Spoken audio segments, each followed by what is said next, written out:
Under the full moon, a curved blade slices through the night air, leaving a trail of blood over the rooftops. The weapon belongs to a lone warrior who carves a path of destruction with a glowing pink aura. His fierce attack cuts down another opponent, who falls before the powerful slash. The warrior stands with blood on his face, his expression a mix of exhaustion and grim determination. He is surrounded by fallen bodies while a voice taunts him for using techniques other than his family's. The speaker is Dugdong, leader of the blood demon cult, who notes that the family technique was passed to a brat. The former head, Sanwu Jin, looks down and calls the warrior vicious for slaughtering his own family.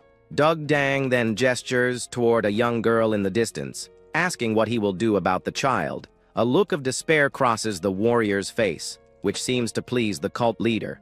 She cruelly orders Sanwu Jin, the last head of his family, to kill the young girl as well. The girl, Sanwu Yanhwa, holds her own sword, her face filled with a mix of fear and defiance. At that moment, the ghostly figures of his fallen comrades appear behind Sanwu Jin. He lowers his head in sorrow, apologizing to his captain for feeling like he could never be like him. A spectral hand comforts him, as his captain's spirit gently asks if he is cowering again. The spirit tells him he has already done his best, and that the results are not his responsibility. He remembers his captain's words about never giving up and decides to do what he can until the very end. He realizes that if he is captured, he will become Dugdang's puppet and a threat to his captain. With renewed resolve, he decides he would rather die by his own will than be taken. The cult leader watches in shock and outrage, demanding to know what he is planning to do. He declares that she won't be able to use his body and vows to kill her, even if he becomes a ghost. Without hesitation,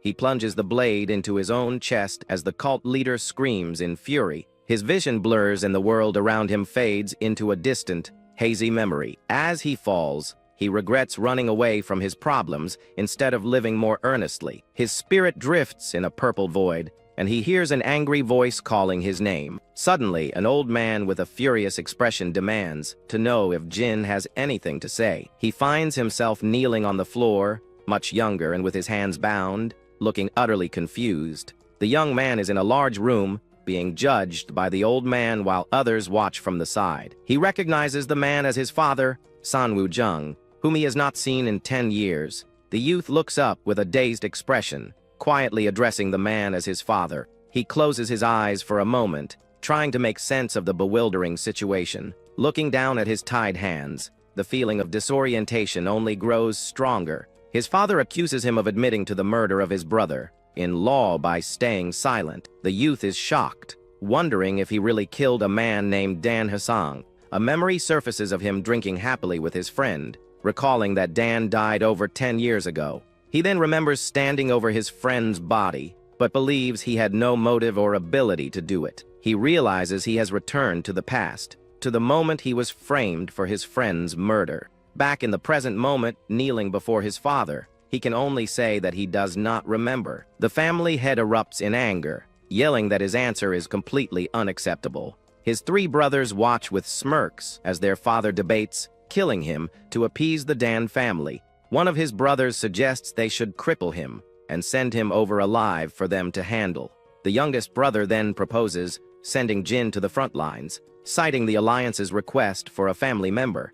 He argues it is a good way for a life destined to die to be useful, as their father silently considers the idea. The other brothers look pleased, realizing this plan would also spare them from having to go themselves. The front lines mark the border, where the Martial Alliance fought the Blood Demon cult during the Great Blood War. Though the Alliance stopped the cult's invasion, they couldn't reclaim the occupied lands, so they established a watch post. Jin understands this is a perfect excuse for his brothers to dispose of him, using the false accusation as justification. He remains kneeling, convinced that one of his siblings must have orchestrated the entire conspiracy against him. Later that night, he sits alone in a cell, knowing his father's decision is the same as in his past life. Hearing footsteps approach, he strengthens his resolve, thinking that this time he must obtain what he needs. A young woman, Sanwu Yanhwa, appears at his cell, her face etched with worry as she asks if he is okay. Jin reassures her that he is fine and asks about her,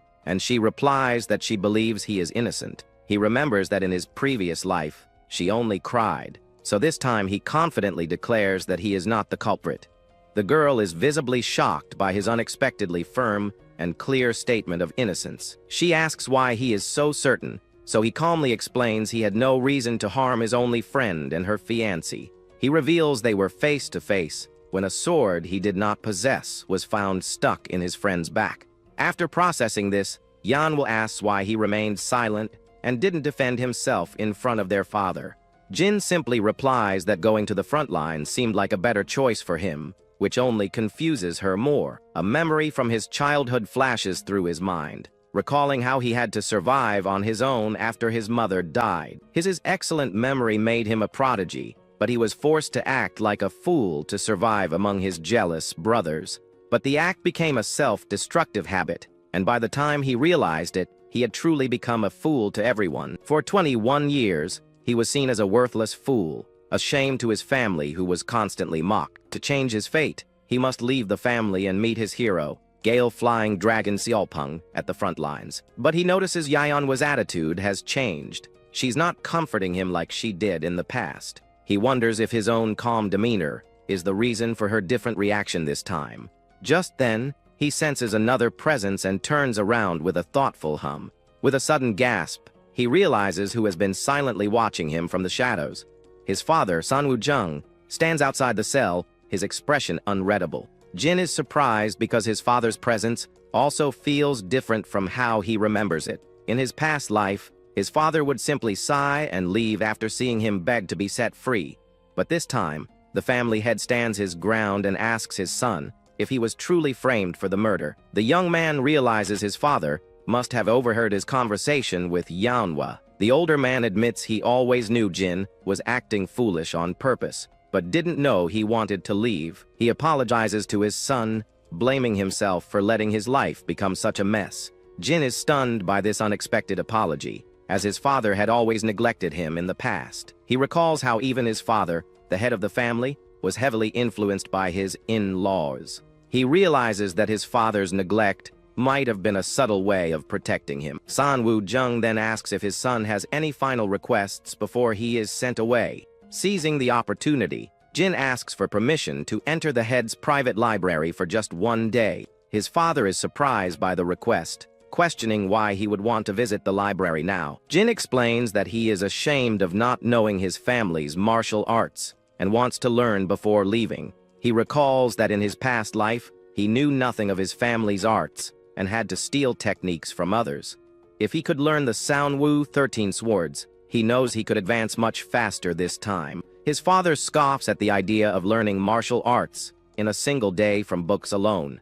Despite his skepticism, the family head closes his eyes and agrees to grant the request. The young man is thrilled but stops, as his father adds a condition to the agreement. The older man states that learning cultivation alone is dangerous, so he will teach him directly. Though surprised, Jin quickly agrees and sits in the lotus position as instructed. His father places his hands on the cell door, declaring he will pass on the primordial infinite arts. He then transfers a glowing energy into Jin's back, while reciting the incantation for him to memorize. The youth is shocked, realizing he is being taught the secret art only the head and hair can learn. He feels a strange sensation, something he should be happy about, but that feels slightly off. As his father continues the energy transfer, Jin struggles to understand this unfamiliar feeling. A moment of quiet passes as he processes the unexpected turn of events. Meanwhile, his brothers protest loudly, arguing that their father should not let Jin into the library. Sanwoo-jung calmly replies that it would damage the family's honor if Jin dies without knowing anything. He firmly states that his decision is final, leaving his other sons stunned into silence. Later, Jin stands alone in the vast library, grateful that his request was granted for one day. He clasps his hands with a grin, a mysterious, ghostly figure appearing behind him. The figure asks if one day is truly enough, and the young man confidently replies that it is plenty. His goal is not to learn the arts in a day, but to memorize every single detail with his perfect memory. His photographic memory was once considered a sign of a prodigy, allowing him to survive by mimicking his comrades. Captain Seolpung had even given his special ability a name, calling it the scene memory technique. Now, sitting in the library, he feels confident he can absorb all the information and put it to good use. He begins his study with the primordial infinite arts and the family's ultimate technique, the 13 swords. After cramming countless books into his head, he lies on the floor, completely drained from the effort. He admits to himself that he doesn't understand the 13 swords at all and decides to step out for fresh air. Feeling mentally exhausted, the youth heads outside to take a much-needed break from his intense studies. He collapses onto the grass nearby, wondering if he should just give up for the day. Lying on the ground, he lets out a deep sigh, the mental fatigue weighing heavily on him. He acknowledges that he can't understand most of what he's read, which makes him question his efforts. Suddenly, a familiar mocking voice cuts through the air, wondering what martial arts he could possibly learn. His brothers are walking by with several young women, sneering at his supposed laziness. Among them are 2 ladies he doesn't recognize, one of whom watches him with quiet curiosity. The group stops and looks down at him from a distance as one of the women asks about his identity. His brother smugly introduces him as the family's shameful younger brother, calling him more of a pig than a human.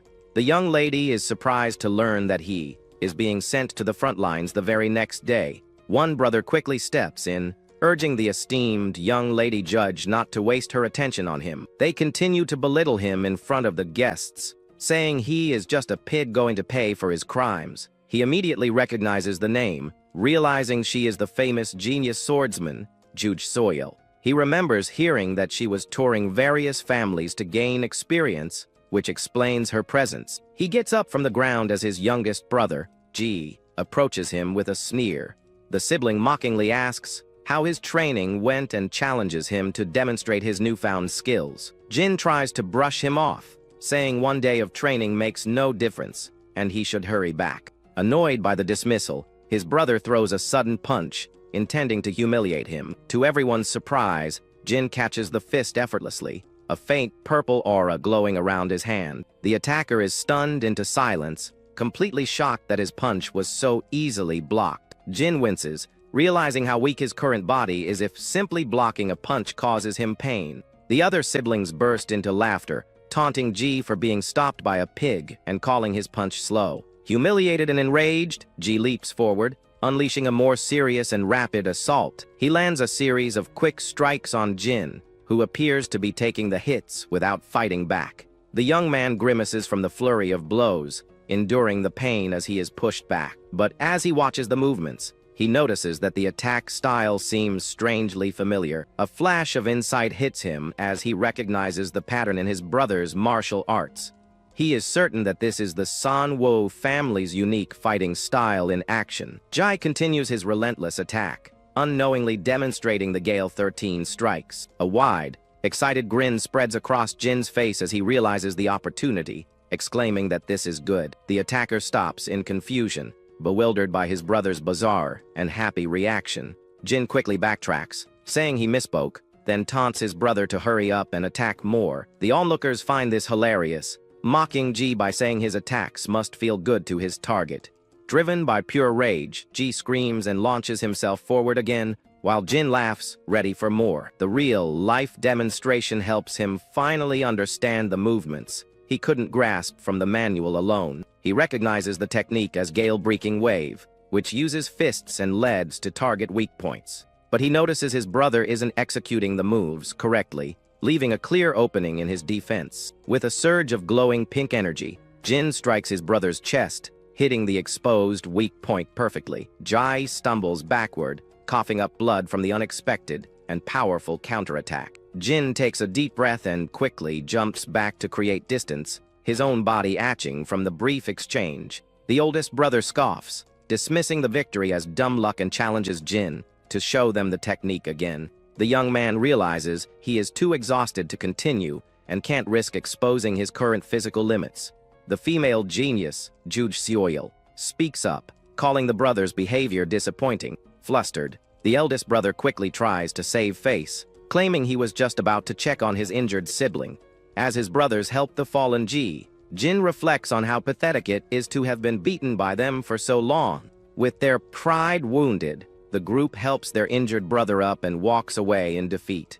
Once they are gone, Jin collapses to the ground in relief, knowing he needs to improve his body's condition. Lying on the grass, he closes his eyes, completely spent from the fight and the intense day of studying. He is startled when he opens his eyes and finds his father standing over him, looking down with a neutral expression. The youth scrambles to sit up, stammering an explanation for his seemingly lazy behavior. But his father simply tells him he worked hard and did well, offering a rare and gentle smile of approval. Jin is left speechless, touched by the unexpected words of praise from his usually distant father. The family head then reveals that of his 4 marriages, only one was by his own choice. He admits that while he once believed everything he did was for the family, he is no longer so sure. He asks if his son read the manual for the Sanwu 13 swords, and Jin confirms that he did. The family head then says he's going to practice swordsmanship, and tells his son to rest before going back inside. He draws his sword, a serious and focused expression on his face, as he prepares to demonstrate the forms. With swift and powerful movements, he gracefully executes the family's legendary sword techniques. Jin watches in awe, recognizing the fluid and deadly dance as the Sanwu 13 swords. The head of the family repeats the forms over and over, from the 1st to the 13th, each time faster than the last. With a surge of glowing energy, he performs the techniques with incredible power and precision. The young man realizes with a jolt of gratitude that his father is personally demonstrating the forms, just for him. Back in the library, he sits among piles of books, now able to cross-reference the manuals with his fresh memory. He reads through his ancestors' diaries but finds that while they left insights, he still can't fully understand the art.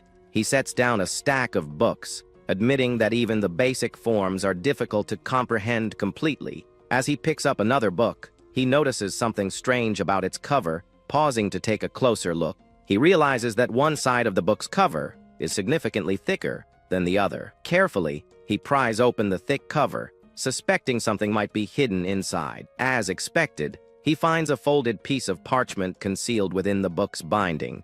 He unfolds the hidden paper and discovers it contains an explanation of additional forms. As he examines the document, he finds detailed illustrations of a 14th form. Turning the paper over, he is stunned to find instructions for a 15th form as well. A look of dawning realization crosses his face as he stares at the hidden techniques. Later that night, the family estate is quiet, with lights glowing softly from within the buildings. In her room, Sanwu Yahenwa sits at her vanity, quietly arranging her hair while looking at her reflection. She lets out a soft sigh, her mind drifting back to the events that unfolded earlier in the day. Her thoughts turn to the visiting genius, Judge Seoyul, and the commotion she caused among her brothers. She recalls seeing her own family members fawning over the famous guest from Heaven's Gift, Sword Peak. Back in the present, she runs her hands through her hair in frustration, wishing she were a little stronger. Her maids enter, gossiping about how the 4th master was beaten up and injured by the 3rd young master. One of the maids adds that he was trying to show off for Lady Juge, and fainted right in front of her. The maids burst into laughter at the humiliating story, but they are quickly silenced by a sudden movement. Yanhwa stands up, her eyes glowing with a menacing red light as she asks them to repeat what they just said. Terrified by her sudden change in demeanor, the maids nervously confirm that the story is true. She is utterly shocked and furious, unable to believe that Jin would dare to harm their brother. Meanwhile, Juge Soil receives a document from her companion, containing information on Sanwu Jin. The genius swordswoman thanks her friend, promising to pay her back for buying the information. Her companion asks why she is so interested in the fat young master, and Judge admits she was shocked by his physique. The blue-haired girl agrees, noting how his eyes were just slits buried in fat while clutching a teddy bear. The teddy bear she holds seems to let out a puff of air, as if mimicking a snicker. Juge playfully suggests her friend is only interested because Jin resembles the treasured doll she always carries. But her companion explains that the move he used wasn't ordinary, which made her curious about his past. The genius acknowledges her friend's keen insight, but wonders why she'd bother with someone so physically weak. She muses that if even their own master couldn't understand her friend's curiosity, she has no hope of figuring it out. The genius swordswoman finds it fascinating that her companion can read with her hair covering her eyes. The blue, blonde-haired girl simply states that since she can see the letters, she can read them. Juge thoughtfully considers her friend's unusual hairstyle and wonders if she should suggest a change. But her companion teases that she might get jealous if Juge received any more attention than she already does. Juge laughs, saying she is glad to have a friend who is not interested in the spotlight. The girl replies that she feels the same, appreciating that Juge is not like a typical member of her famous family. The next morning, Jin prepares to leave for the front lines, with his father and sister there to see him off. The family head tells his son to stay healthy and to bring honor to their name during his time away. Jin bows respectfully, promising that he will definitely honor the family and return to see them again. He then turns to thank his sister for coming out so early, but she says it is only natural for such a long journey. Manhwa then holds out a carefully wrapped package for him to take on his trip. He takes the bundle and asks what is inside, and she explains that she prepared some rice balls for him to eat. He asks if she made them herself, and she confirms it, though she admits she cannot guarantee the taste. The young man smiles warmly, thanking her and saying he will enjoy them, calling her the only one he has. With his farewell said, he mounts his horse, ready to begin his journey to the front lines. His father and sister watch silently as he and his escorts ride out of the family estate. Sometime later, the group makes its way through a dense forest path, heading toward their destination. Suddenly, Jin pulls on the reins, bringing his horse to an abrupt halt and surprising the guards behind him. One of the men asks about the sudden stop, but Jin simply states that it is not yet time to rest.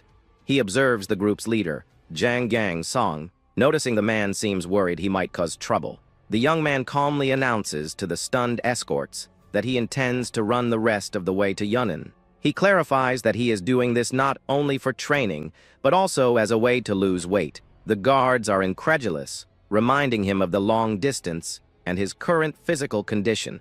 The leader sighs, understanding his determination, but worrying about the losses they will incur due to the contract.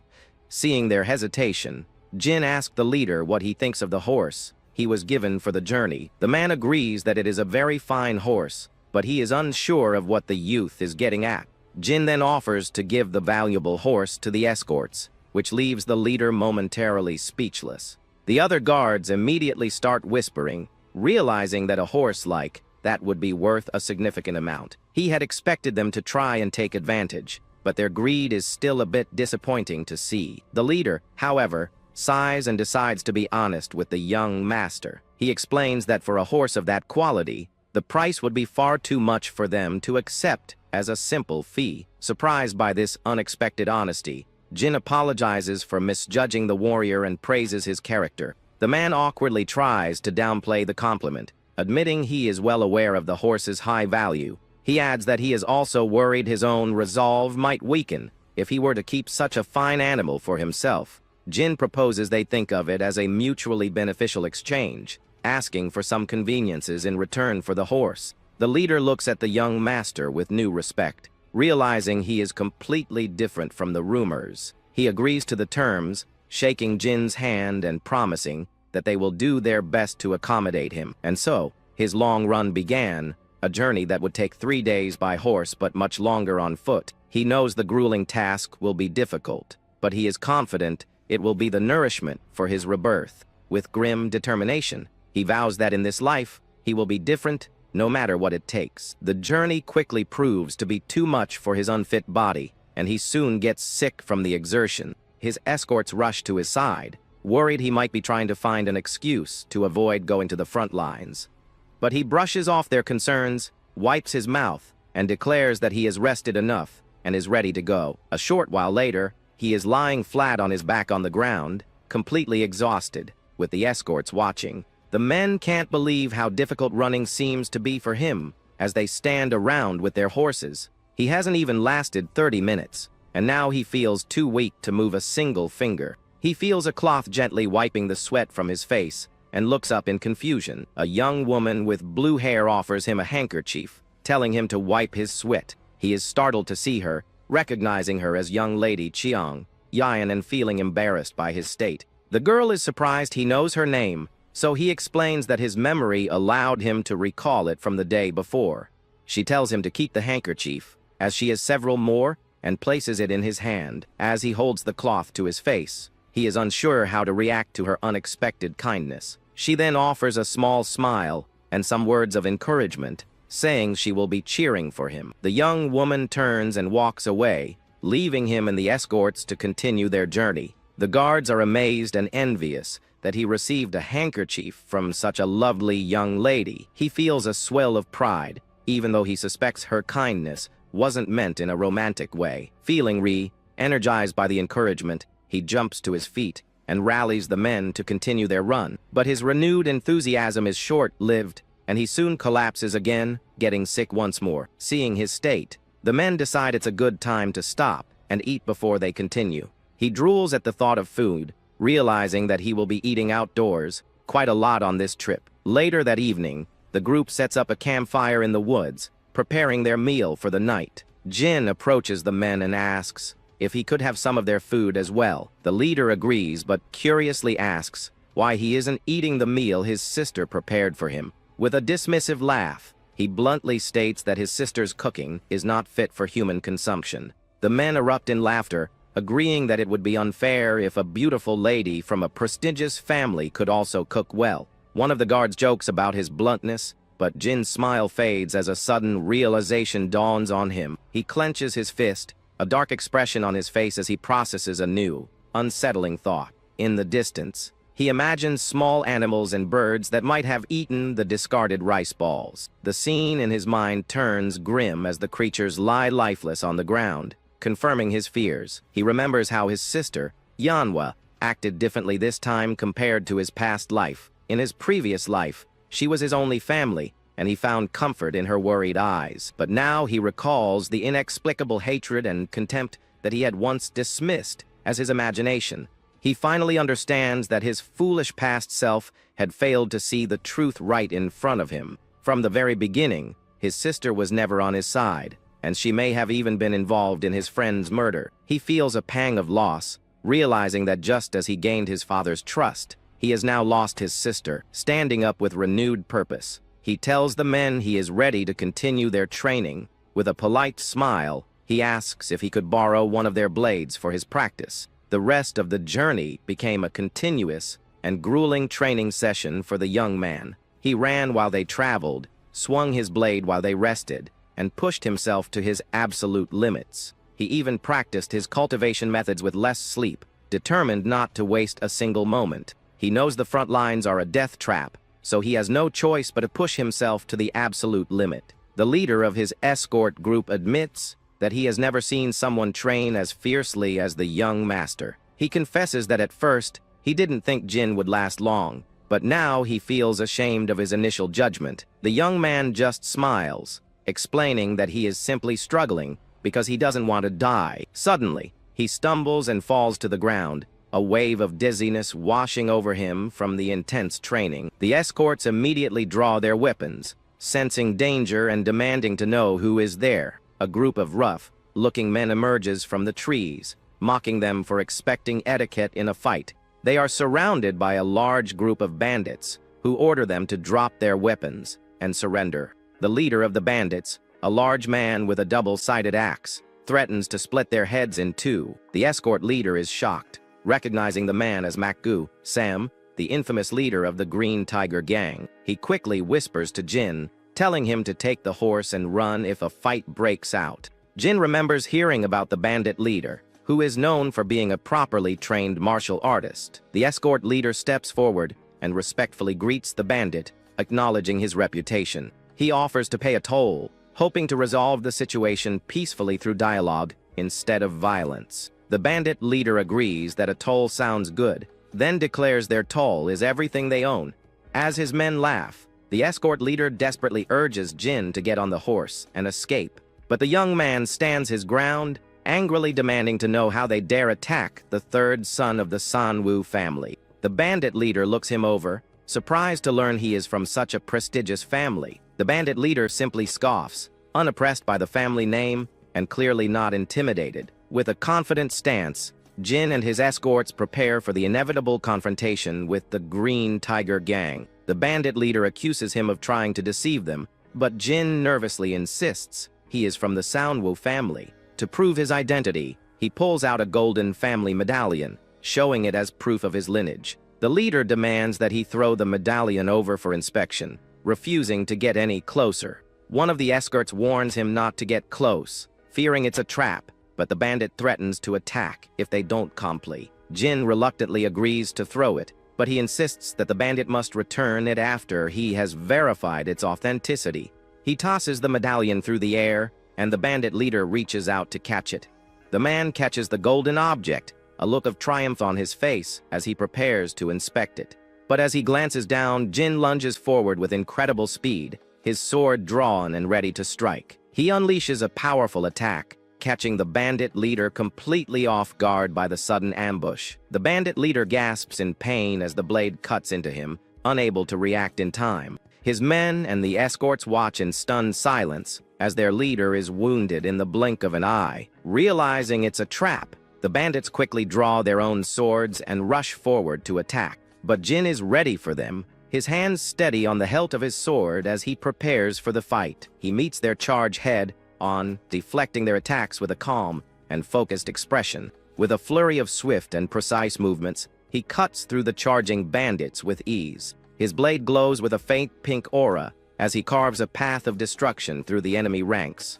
The escort leader, seeing their young master in action, rallies his men to charge in and support him. The remaining bandits, terrified by his overwhelming skill, begin to panic and try to flee. He stands victorious, his back to the fleeing men, a sense of rightness washing over him. He grips his blood-stained sword, feeling his body and soul finally in sync after so long. He feels a deep sense of satisfaction, rejoicing in the familiar atmosphere of the battlefield. He stands among the fallen bandits, the only one left standing besides his astonished escorts. But the moment the adrenaline fades, he collapses to the ground, utterly exhausted from the fight. His escorts rush to his side, looking down at him with a mix of awe and concern. The leader asks if he is a rejuvenated elder, unable to believe a young master could possess such skill. Jin laughs off the question, pointing out that no rejuvenated elder would collapse from exhaustion after one fight. The leader agrees but notes that it is still impressive for someone so young to kill without hesitation. He adds that it is even stranger to see him resting so comfortably in a place filled with bodies. He then mentions seeing his sword glow, wondering if it could have been the legendary sword Kai. The men are amazed to learn that he used the famous Soundwoo 13 swords, a prestigious phantom sword technique. The leader is impressed by the power of a second-rate technique from such a well-known family. He feels ashamed of his own 20 years of accumulated energy, so Jin asks what cultivation method he uses. The man admits he only knows the 6 Harmonies cultivation method, as it was all he could get. Jin recognizes it as a common, third-rate method that can be easily found in any marketplace. He then surprises the man by saying that building 20 years of energy with such a basic method is actually quite impressive. The leader calls for his men to get going, his expression a mix of embarrassment and renewed determination. Jin watches them, seeing a reflection of his past self in a man whose efforts haven't paid off due to a lack of resources. The men lead their horses, their respect for the young master having grown immensely after the battle. The young warrior sits in quiet contemplation, a new plan forming in his mind as they prepare to leave. After days of continuous running and training, the group finally arrives at the entrance to Yunnan province. Finally, after 9 long days of travel, the group arrives at a proper inn, much to everyone's relief. Jin generously offers to pay for a round of drinks, celebrating their last day together as a group. The men cheer, praising him for his generosity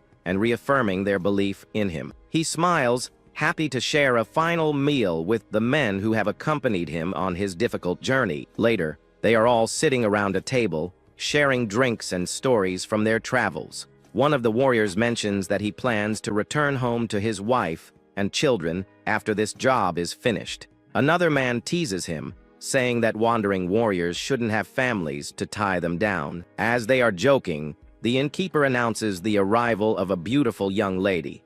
Jin and the others turn to see who it is, and one of the men recognizes her from their journey. The young lady Cheong Yin walks into the inn, her expression calm and composed as always. She glances around the room, her eyes briefly meeting those of the men at the table. The escort immediately recognizes her as the kind lady who offered Jin a handkerchief on the road. One of the men nudges Jin, excitedly pointing out that young lady Chiang Yin has arrived. He stands up and waves enthusiastically, calling out to her and remarking on the coincidence of their meeting. He eagerly invites her to join them at their table, clearing a space for her to sit. He then laughs nervously, realizing she has already taken a seat before he even finished his invitation. The men welcome her warmly, offering her a drink and asking if she would like to order some food. She politely declines the food for now, her expression thoughtful, as she seems to consider something. Then, to everyone's surprise, she announces that she is also thinking of volunteering for the front lines.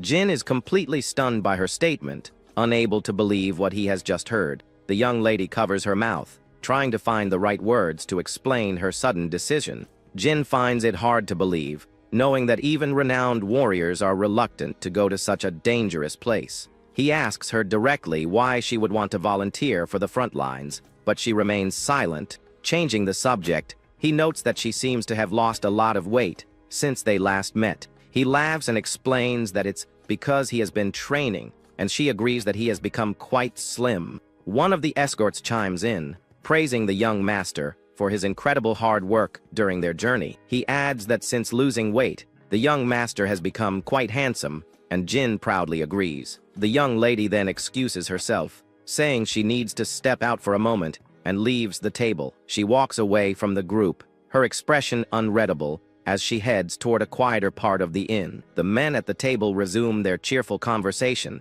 inviting Jin to have another drink. He happily accepts, enjoying the camaraderie and the brief moment of relaxation after their long journey. Alone in a quiet clearing outside, the young lady lets out a sigh of relief, finally able to be by herself. She quietly admits to herself that she found the young master's slimmed down appearance to be quite cute. His new look reminded her of her treasured doll, a small teddy bear she calls Dumpling. She recalls the impressive move he used against the bandits and the intriguing details she learned about his past. All of these things had stimulated her curiosity, drawing her to him in a way she hadn't expected. She also remembers his waddling appearance and his almost unrealistic lack of stamina. She felt she couldn't just leave him to be killed by the demons of the blood cult. It was her duty, as a witness to his hidden cuteness, to protect him from the dangers ahead. That was the real reason she had followed him all the way to this inn. But she struggles to find the right way to tell him. She decides that since he is no longer weak, there is no reason for her to go to the front lines anymore. With her mind made up, she plans to head back home the next day, her mission to protect him now complete. But as she is walking through the woods, a sudden noise startles her, and she lets out a terrified scream. She draws a thin, like sword, her body tense as she frantically calls out for help. An unseen force rushes past her, and she falls to the ground, wondering what kind of monster it could be. A massive, shadowy figure with a red aura looms over her, its muscular form promising a deadly fight. The creature attacks with incredible speed, and she realizes with a jolt of fear that it has no intention of defending itself. Seeing an opening, she tightens her grip on her sword, preparing to end the fight with a single, decisive strike. She unleashes a powerful flurry of slashes, her blade glowing with a bright blue energy as it cuts through the air. To her utter shock, the creature easily deflects her attack with its bare hands, completely unharmed. The shadowy figure leaps into the air, its body radiating a dark and menacing energy as it prepares to strike. It lands a powerful blow, sending her flying backward with a cry of pain. The creature then unleashes a strange, expanding energy wave, forcing her to brace for the impact. She manages to block the attack, but the force of the blow still sends her skidding across the ground. As the dust settles, she looks up in disbelief, wondering what kind of monster she is facing. The creature's shadowy form dissipates, revealing a muscular man with a strange, stitched-up mouth. He lets out a primal scream and charges forward again, his eyes glowing with a menacing red light. She readies her glowing blue sword, preparing to meet his ferocious assault with her own power. She unleashes a series of rapid slashes, but the man easily parries each one with his bare hands. She is completely stunned, her arm trembling from the force of his blocks, unable to comprehend his immense power. Suddenly, one of the escorts who had been standing guard rushes back, shouting about the commotion. He tries to intervene, but the muscular man grabs the young lady, using her as a shield. The guard's sword shatters against the creature's incredibly tough skin, the impact jarring his arm. He stares at his broken blade in disbelief, stunned by the man's unnatural durability. The creature then brutally attacks the escort, who is now defenseless against the powerful assault. It grabs the young lady from behind, its massive hand covering her mouth to stifle her screams. With a cruel grip, it forces her to watch as it prepares to finish off the fallen guard. The creature lets out a sinister laugh, its eyes glowing with a terrifying red light as it savors the moment. The young lady watches in horror, her eyes wide with fear as she is held captive by the monster. Just as the creature is about to strike, a flash of light cuts through the air, hitting it directly in the chest. The powerful blow sends the creature stumbling backward, its head snapping back from the force of the impact. Jin and the other escorts arrive just in time,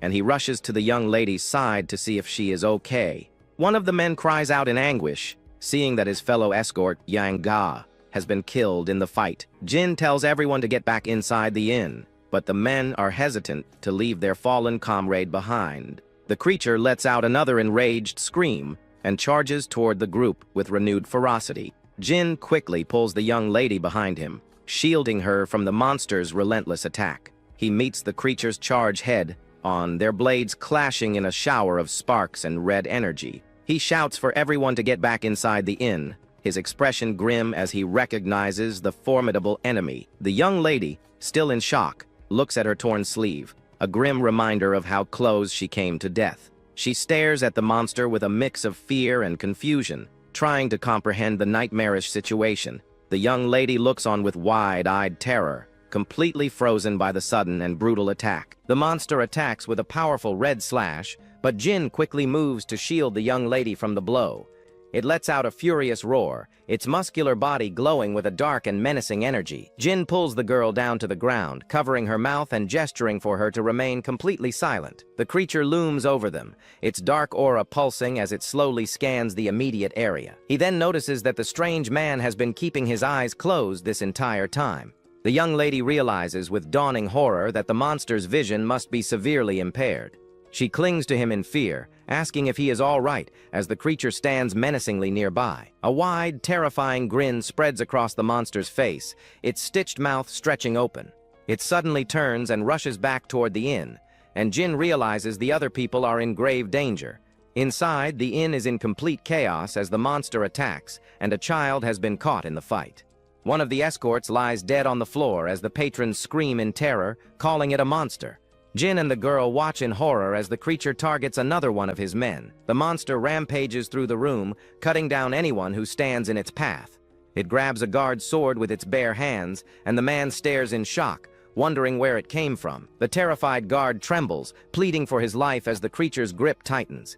Just as the monster raises its hand for a final blow, Jin leaps forward to intervene. He blocks the attack, sending the guard flying backward to safety while confronting the creature directly. The escort leader tells him to retreat, but Jin shouts for everyone to be quiet, standing his ground. The other guards panic, with one calling for the authorities while another cries out to be saved. The young warrior knows this is a terrible situation and that they must silence the monster somehow. The creature declares that no one will survive the night as it crouches among the wreckage. The escort leader watches in terror, realizing the monster is preparing to attack them again. In a desperate move, Jin suddenly runs across the room, letting out a loud cry to draw its attention. He quickly grabs the edge of a large tablecloth, pulling it with all his might. With a powerful heave, he flips the entire table, sending dishes crashing to the floor with a loud noise. Enraged by the sound, the monster whips its head around and screams for everyone to be quiet. Now that he has its full attention, Jin stands ready, facing the creature in the middle of the room. His escorts watch nervously, unsure of what the young master is planning to do. The young lady watches the scene unfold, her expression a mix of concern and curiosity. Jin stands beside a small stool, his gaze fixed on his blind and powerful opponent. He places his hand firmly on the wooden seat, gauging its weight and position. With a swift kick, he sends the stool sliding across the floor in the opposite direction. The monster immediately turns its head, its senses tracking the sound of the moving stool. The escort leader quickly covers his companion's mouth, understanding the need for absolute silence. The panicked man struggles for a moment, his eyes wide with fear, before realizing the plan. Jin looks around desperately, searching for another object he can use to create a distraction. Suddenly, the young lady leaps high into the air, her body glowing with a brilliant blue aura. She lands a powerful kick directly on the side of the monster's head, the impact echoing through the inn. After delivering the blow, she gracefully flips away, creating distance from the stunned creature. She lands in a low crouch on the floor, her eyes fixed on her opponent as she prepares for its reaction. The young lady rushes forward, her eyes filled with a fierce and unwavering determination. She unleashes a series of rapid slashes, her glowing blade moving too fast for the creature to block.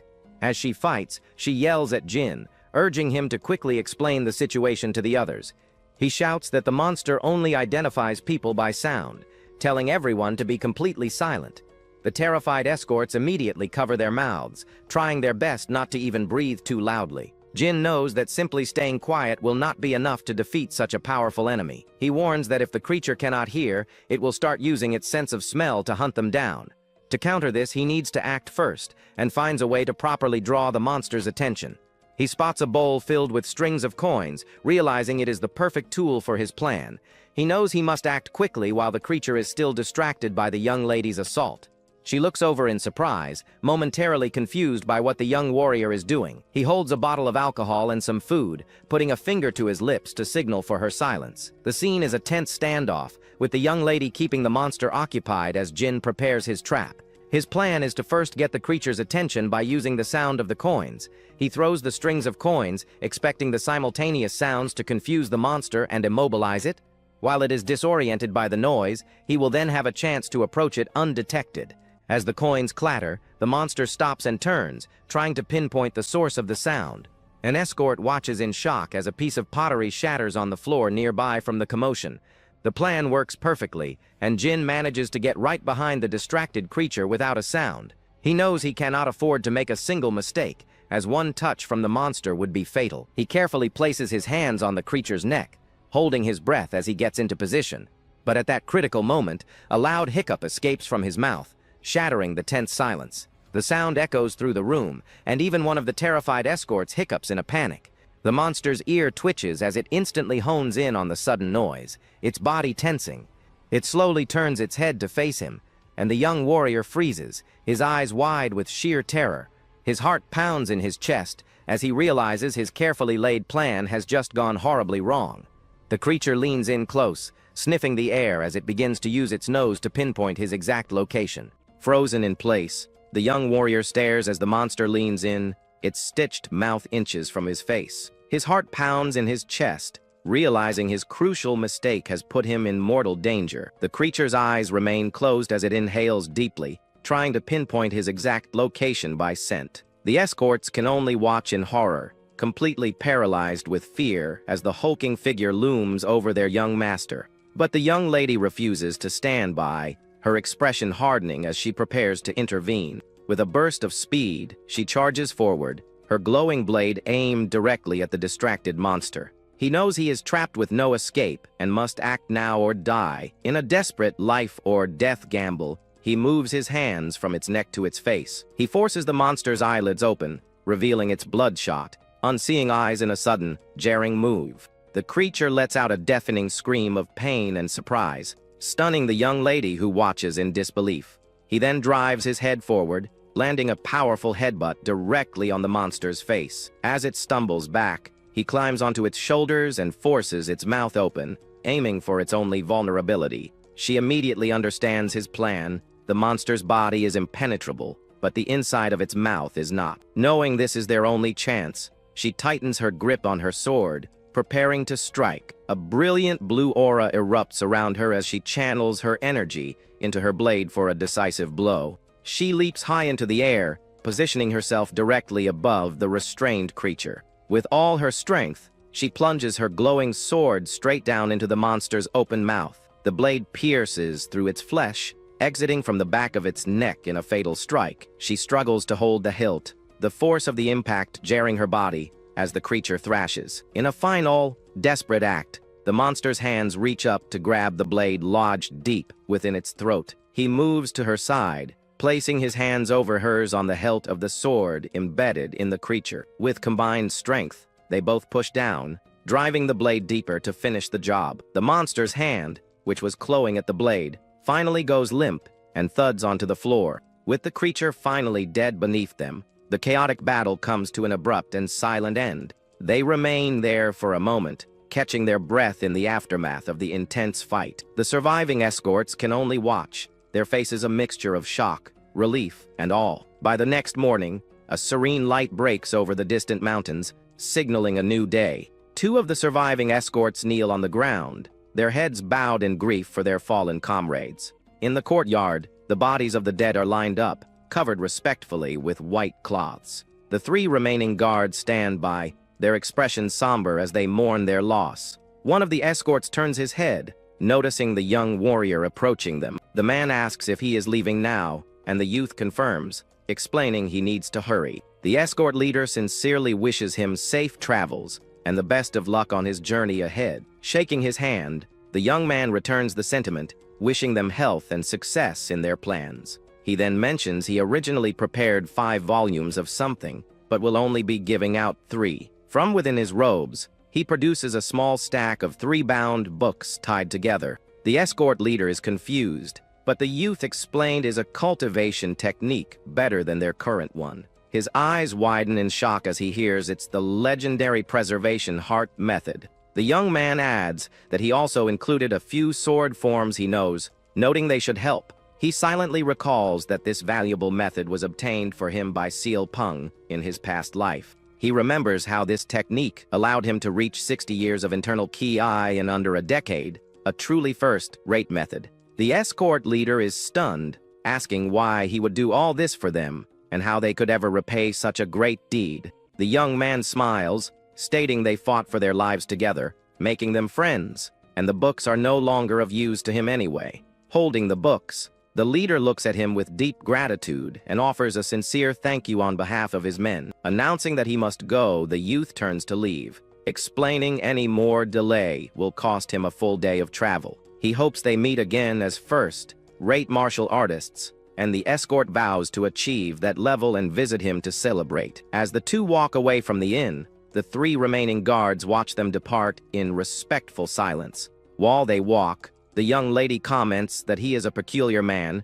as she has never seen a martial artist give techniques to outsiders. He replies with a smile that it does not matter, since the techniques are not secrets of the Sanwu clan. His tone turns serious as he asks if she truly intends to go to the front lines, warning her of the countless monsters and the danger. She looks toward the mountains, saying she has thought about it and believes it is the right thing for her to do. She recalls the brutal fight from the night before, explaining that countless monsters like that exist at the front. This means people are fighting for their lives against such creatures at this very moment, a reality she cannot ignore by going home.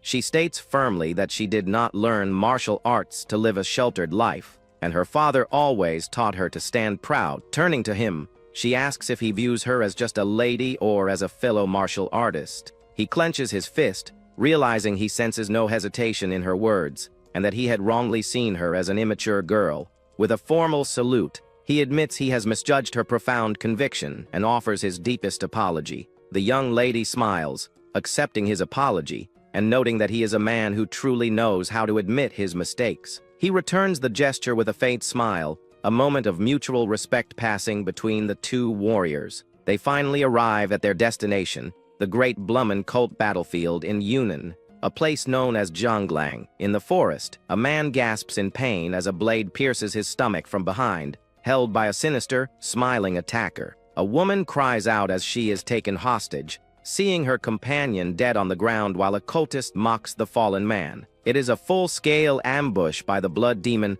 cult's twin Sai the 7 Misfortunes, who emerge from the trees to surround their prey. The leader, G Mac, holds a woman captive, sneering as he asks if the dead man was her lover, promising she will soon forget him. His brother, Gu Yajil, grabs another woman, crudely commenting on her appearance before G Mac tells him to focus. Amidst the chaos, a bright red flare shoots into the sky, a desperate signal for reinforcements. One of the cult members spots the signal being launched by a fleeing woman in the distance.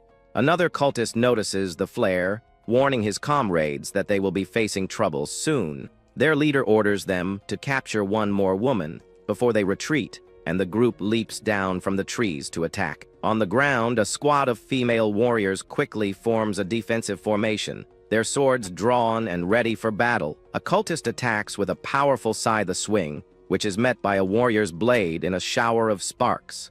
The women fight hard, telling each other to hang on, because their squad leader will be there soon. One of the warriors struggles, her sword straining to block the heavy, curved blade of an enemy's weapon. Yahello laughs, mocking their efforts as he asks if they really think their meager defense is enough to stop him. The female warriors are heavily outnumbered, parrying attacks from all sides as the cultists press their assault. The woman leading the defense breathes heavily, her face showing the immense strain of the desperate battle. Suddenly, the cult leader's mocking expression vanishes as he looks up, sensing a new presence. A lone figure soars through the air high above the forest canopy, heading directly for the battlefield. This is Manhwa, the fourth squad leader of the 13 Soaring Dragon Corps, known as the Diankang Hawk. The embattled warriors see him arrive, their faces lighting up with relief, as they joyfully shout that their squad leader is here. The cult leader panics at the squad leader's arrival, but quickly orders his men to handle the others while he fights the newcomer. Wielding his twin scythes, the man confidently prepares to face the formidable Diankang Hawk alone. The squad leader descends with incredible speed, unleashing a powerful attack that the cultist barely manages to evade. He watches as his purple energy narrowly misses its target, his gaze remaining fixed on his opponent. Their weapons finally meet in a deafening clash, the impact sending a powerful shockwave through the air. The cultist is visibly surprised, his face contorting from the sheer force behind the squad leader's strike. With another swift and powerful swing, the hawk sends his opponent flying backward, crashing hard onto the ground. The man digs his scythes into the earth to stop his momentum, quickly regaining his footing for the next exchange. Just then,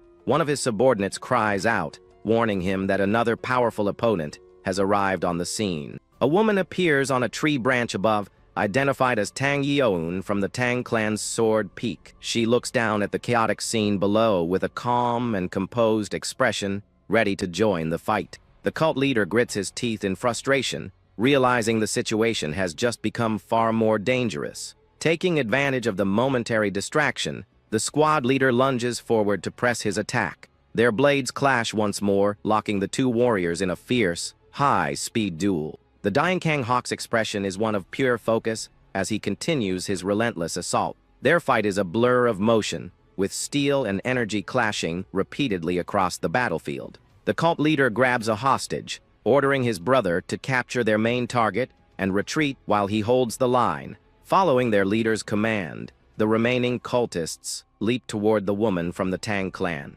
She watches them approach with an unfazed expression, seemingly unimpressed by their numbers. But instead of fighting, she gracefully leaps away into the trees, forcing them to give chase. She leads the cultists on a chase through the forest, drawing them deeper into the winding path. A confident smirk plays on her lips, revealing that this retreat is all part of a larger plan. One of the cultists struggles to keep up, burdened by the unconscious woman he carries on his shoulder. His eyes narrow with determination as he forces himself to push forward, refusing to fall behind. Suddenly, a warrior drops from the trees, launching a surprise attack on the man carrying the hostage. Her glowing green blade slices cleanly through the cultist's side, forcing him to drop his captive. He lets out a cry of pain, stumbling from the unexpected and debilitating blow. The warrior catches her fallen comrade, reassuring her that she will unlock her Kai flow soon. The cult leader is stunned, recognizing another powerful opponent as the Diankang dragon Saguno. As more warriors descend from the sky, he screams in fury, realizing they have walked right into a trap. The woman from the Tang clan mockingly asks if the foolish demonic leaders have only just noticed. She immediately engages another cultist, her sword clashing against his side with incredible force. The wounded leader curses at her, while his subordinate warns him to look up at the new arrivals. They watch in horror as their men on the path below are completely surrounded by the Dragon Corps. A calm and imposing figure appears among them, the 13th Soaring Dragon Corps captain, Feng Yang. The captain attacks without hesitation, unleashing a massive, overwhelming wave of red energy from his sword. The cultist brother screams the captain's name in terror as the powerful attack engulfs him completely. Elsewhere, the vice squad leader lands safely on a tree branch, having rescued her fellow warrior. She looks down at the battlefield, where the cultists are being systematically taken down by her allies. Captain Feng Yang stands poised, his single powerful strike having turned the tide of the entire battle. Another warrior effortlessly cuts through the demonic cultists, his blade glowing with a brilliant golden energy. He is Han Jo-sung, the first squad leader, who dryly comments that they woke him from a pleasant dream. The cult leader's face drains of color as he recognizes the legendary Azure Gust Sword Dragon. His brother urges him to run, and the leader reluctantly retreats, vowing that he will not forget this defeat. But Sagunal appears in their path, coldly informing them that they are not going anywhere and will meet their end here. The cult leader desperately tries to escape as the Diankang dragon leaps through the air to intercept him. Sagunal's blade slashes the man's arm, but the wounded leader grits his teeth and continues to flee, screaming threats. The remaining members of the Seven Misfortunes follow their leader, disappearing into the dense forest. In the quiet aftermath, Captain Feng Yang stands beside Han Jo-sung as the sound of sobbing fills the air. A warrior weeps over the body of his fallen comrade, crying out his name in grief and begging him to wake up. At that moment, squad leader Ma Yu-jiam arrives with another man, asking what has happened. Without warning, he grabs the newcomer by the collar, furiously demanding to know why he, Seal Peng, arrived so late. He shouts that if Seal Peng had been on time, they could have defeated at least one more of the Seven Misfortunes. Seal Peng looks down with a heavy heart, apologizing and explaining that his own squad was also ambushed. Yu-jiam snaps, calling him an irresponsible bastard, and saying a lowly soldier should never have been made a leader. A female warrior steps between them, telling the fourth squad leader to stop, and that she will not tolerate insults toward her leader. She explains that the seventh squad fought 5 cunning spirits and a hidden spider spirit, losing 2 members in the process. Yu-jiam remembers that spider spirits are dangerous demonic creatures that grow stronger by absorbing the essence of people.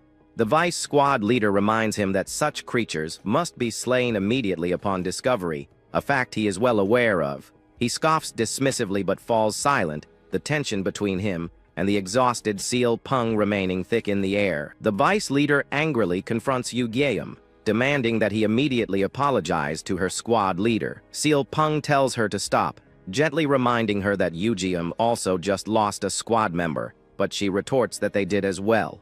He simply smiles, trying to reassure his subordinate that he is okay, and she does not need to defend him. She looks down in silence, her expression filled with concern and frustration over how her leader is being treated. The woman from the Tang clan bluntly tells Seal Peng that his soft nature is the reason Yu-jiam walks all over him, making things harder on his squad. He can only laugh nervously in response, while she sighs with her arms crossed, clearly exasperated by his passive attitude. Sagunal steps intermediate, placing a hand on Seal Peng's shoulder and apologizing for Yu-jiam. Seal Peng says he understands. Han Jo-sung turns to the captain, asking if the new recruits are supposed to arrive that day. The captain walks away, stating it will take time for them to be useful, but their arrival is a relief nonetheless. Meanwhile, the young warrior from the inn finally arrives, silently hoping the new recruits will manage to survive for a while. The story moves to the Yunnan Blood Demon Cult Front's second headquarters,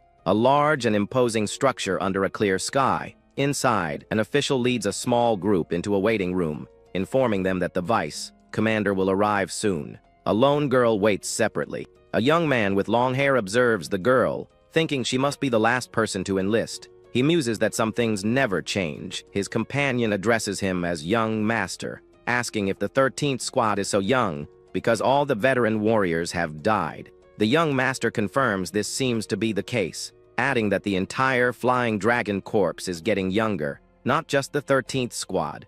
He recalls from a past life that the 13th squad was always the youngest, with only its commander and vice commander being older warriors. His companion is shocked by this, realizing the squad is mostly filled with young people who are forcibly conscripted. At that moment, the girl who was waiting alone approaches them, asking why veteran warriors do not volunteer to join.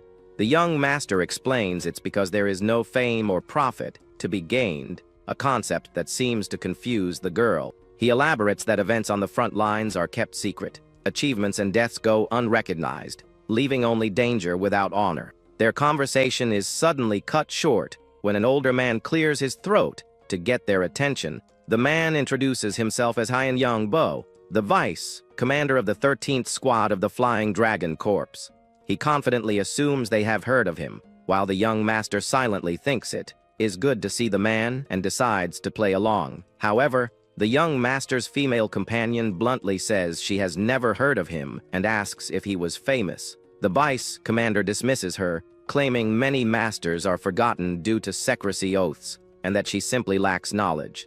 The girl continues to press him, saying she knows most peak-level masters and directly asking if he is one of them. The vice commander's face begins to twitch, clearly irritated by her relentless and challenging questions. Nearby, the young master tries to hide his laughter, thinking she has hit the man's weak spot. The older man clenches his fist in frustration. Annoyed, the vice commander quickly changes the subject, stating they must hurry to assign squads and gather the captains. He then unrolls a scroll and begins to read, calling out the first name, Soundwoo Jin, the third son of the Soundwoo family. The vice commander's tone softens, acknowledging the importance of the Soundwoo family name as he glances at the young master. He then continues reading the list, calling for Cheon Juan, the daughter of Cheon Ga Sang, one of the Guzo 4 masters. The pink-haired girl who had questioned him earlier seems startled, recognizing the Guzo 4 masters as an evil faction. The young master glances at her,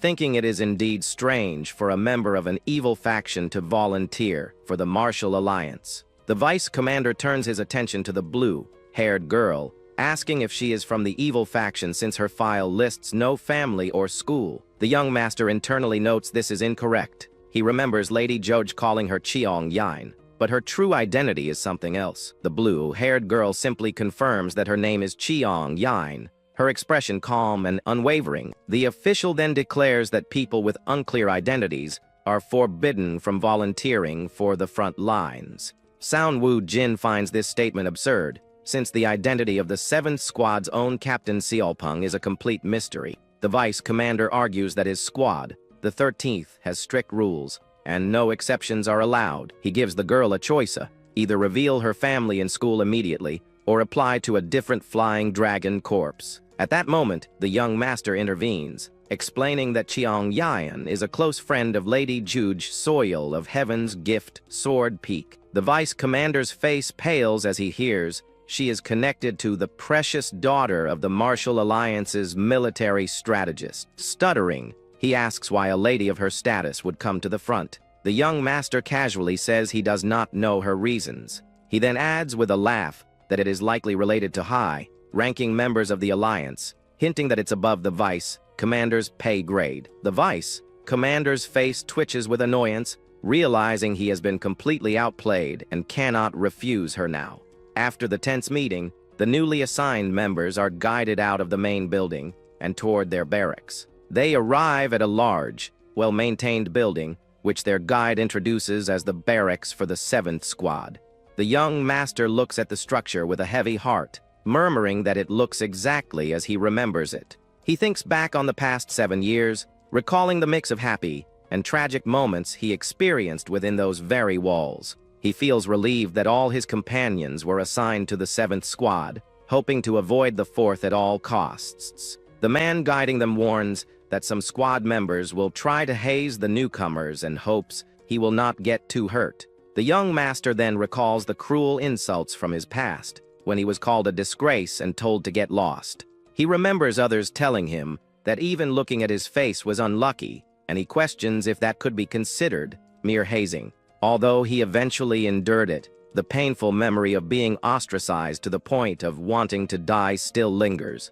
Walking down the familiar corridor, he reflects on how the thought of living here again brings back those difficult memories. The guide finally leads him to a room, opening the door to reveal the current members of the 7th Squad. 2 members greet him warmly. One of them jokes that the newcomer's build suggests he eats as much as him. However, a different group of men smirks from across the room, mockingly asking if a pig has just arrived. They continue their taunts, saying they did not expect a proper newcomer, considering who their captain is. Sound Woo Jin thinks their current reaction is much more acceptable than in the past, glad that he decided to lose weight. His guide formally introduces him as young Master Sanwoo Jin, the third son of the prestigious Sanwoo family of Gizo. The three men who were just mocking him now look surprised upon hearing the name of such a well-known family. They quickly recognize him as the infamous third son, known for being a cripple who was beaten by his own sibling. One of them sneers that it must have been hard for a pig to lose so much weight.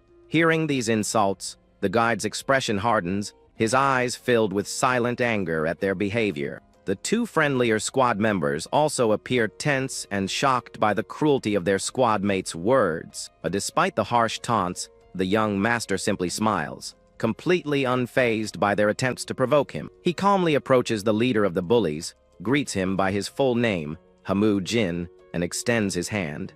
The bully is stunned that the newcomer knows who he is. Sanwoo Jin confirms it and immediately challenges him to a fight. Before Hamu Jin can react, Sanwoo Jin grabs him by the wrist, pulling him off balance. Without hesitation, he lands a powerful punch directly into the bully's stomach, the force of the blow echoing through the room. The impact sends Hamu Jin flying backward, but the young warrior maintains his grip, refusing to let go. Twisting his opponent's wrist, he uses the man's momentum to swing him around in a wide arc.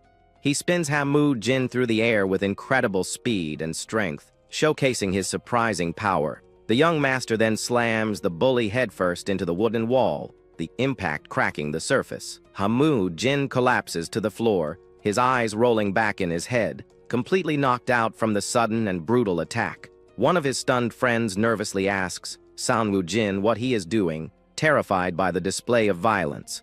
The young master just smiles, asking what he is doing and reminding the man that they were the ones who called him a cripple. Enraged, the other bully clenches his fists and calls the young man a bastard, ready to retaliate. Sanwoo Jin simply stares back, thinking this should be enough of an example. He considers beating up the other bullies too. Suddenly, the sound of footsteps interrupts the tense standoff, drawing everyone's attention to the doorway. A new figure enters the room, and the young master immediately recognizes the voice of the newcomer. A smile spreads across his face as he realizes the real boss of the squad has finally appeared. A man with green hair and a stern expression stands in the doorway, demanding to know what is going on. He looks down at the newcomer and the unconscious man on the floor, his gaze sharp and questioning. The green-haired man repeats his question, his voice calm but firm, clearly in a position of authority. Sanwoo Jin maintains his cheerful demeanor, inwardly acknowledging that the situation has just escalated. He cracks his knuckles, preparing himself for the next confrontation that is about to unfold. He greets the newcomer as senior, introduces himself, and explains that he has just joined the 7th squad. He cheerfully explains that they called him a pig and a cripple, so he simply returned their friendliness in kind. The green-haired man introduces himself as Ju Tae, Jiang of the Point Spear sect, his tone serious and unamused. The young master realizes that, just as he expected, Ju Tae, Jiang is not picking a fight due to his pride in his sect. He knows that Ju Tae Jiang, also known as the Point Spear Sword Viper, is a disciple from one of the 9 great sects. However, this pride also made him a toxic presence in the squad, unable to accept being under an unknown captain and always causing trouble. Sanwoo Jin clenches his fist, remembering his first love who died because of this man. He vows it will not happen again. For now, he knows he is too weak to handle Ju Tae Gyeong, who is likely at a mid-first-rate martial level. He decides there is no need to rush and turns to his guide, asking if they should all have dinner to introduce themselves. Ju Tae Gyeong grits his teeth in annoyance at being ignored, clearly not used to being treated with such casual disrespect. Sanwoo Jin simply glances back at him, thinking that the man is a bastard, yet his plan is already in motion. He turns to Ju Tae Jiang with a smile, saying he remembers him now and has heard rumors about the Point Spear Sword Viper. Hearing the nickname Ju Tae, Jiang's expression darkens, and he places his hand on the hilt of his sword. The young master feigns innocence, asking if Point Spear Sword Viper is not his nickname, pretending that is what he understood. Enraged, Jutei Jiang draws his sword, telling the newcomer that he researched carelessly and will now die for it. Saopeng, the guide, quickly steps in, asking Jutei Jiang what he is doing. The enraged warrior orders him to step aside. Saopeng tries to de-escalate the situation, suggesting the newcomer simply does not know any better and asking for forgiveness. He smiles calmly, trying to reason with his agitated squad mate, but his expression is firm. He warns Jutei Jiang that if he does not put the sword down, he will be crossing a line. Jutei Jiang scoffs, asking if Saopeng will really stop him from punishing a second-rate warrior who deceived a first-rate one. At that moment, Sanwu Jin waves his hand with a laugh, cheerfully apologizing and admitting that he was rude. He adds that a first-rate warrior was acting carelessly towards their peak-level captain, so he assumed Jutei Jiang would not mind. The two friendly squad members burst out laughing, exclaiming that a real big shot has just joined their ranks. Sanwu Jin continues to taunt him, saying it will be hard for Jutei Jiang to ever catch up to the captain's level. The green-haired warrior's face darkens with rage as the newcomer's words hit their mark, asking if he will take responsibility for his claims. The young man simply smiles and asks what Jutei Jiang will do if he can indeed back up his words. The proud warrior gives him a 3-month deadline, declaring that if the newcomer proves his claim, he will take his life as payment. Sanwu Jin agrees, but asks what he will get if he wins. The other man scoffs, saying he will just die too. The young man dismisses this idea, saying they cannot let a precious comrade who is supposed to fight demons die so needlessly. Instead, he proposes that if he wins, Jutei Jiang will have to treat him as his older brother from that day forward. The proud warrior grits his teeth, clearly humiliated and enraged by the absurd and disrespectful condition. Despite his anger, he accepts the challenge, vowing to grant the newcomer's wish in 3 months. Jutei Jiang then turns to Saopeng, asking if he will also try to stop this duel, which he brought upon himself. He leans in close to the young master, telling him to struggle all he wants, because he will make him regret his words. As Jutei Jiang storms out of the room, he tosses a small, round object over his shoulder before leaving. The rest of the squad, including the bullies and the friendly members, quickly follows him out, eager to see what happens next. The two men who initially welcomed the newcomer laugh, saying how refreshing it is to see someone stand up to Jutei Jiang. Sanwu Jin knows that Baisa Young is a disciple of a secret sect that fell due to a past tragedy involving Jutei Jiang's sect. The other man laughs, saying he liked the newcomer from the moment he saw him, and felt they would get along well. Sanwu Jin is surrounded by Baisa Young and Bai Zhongguan, remembering them as the close friends who died saving him in his past life. With tears in his eyes, he makes a silent vow that in this life, he will absolutely not let them die. Saopeng approaches, asking if he will be all right and warning him that Jutei Jiang is not to be taken lightly. The young master just smiles and asks the captain to train him, declaring that he is prepared to be worked to death.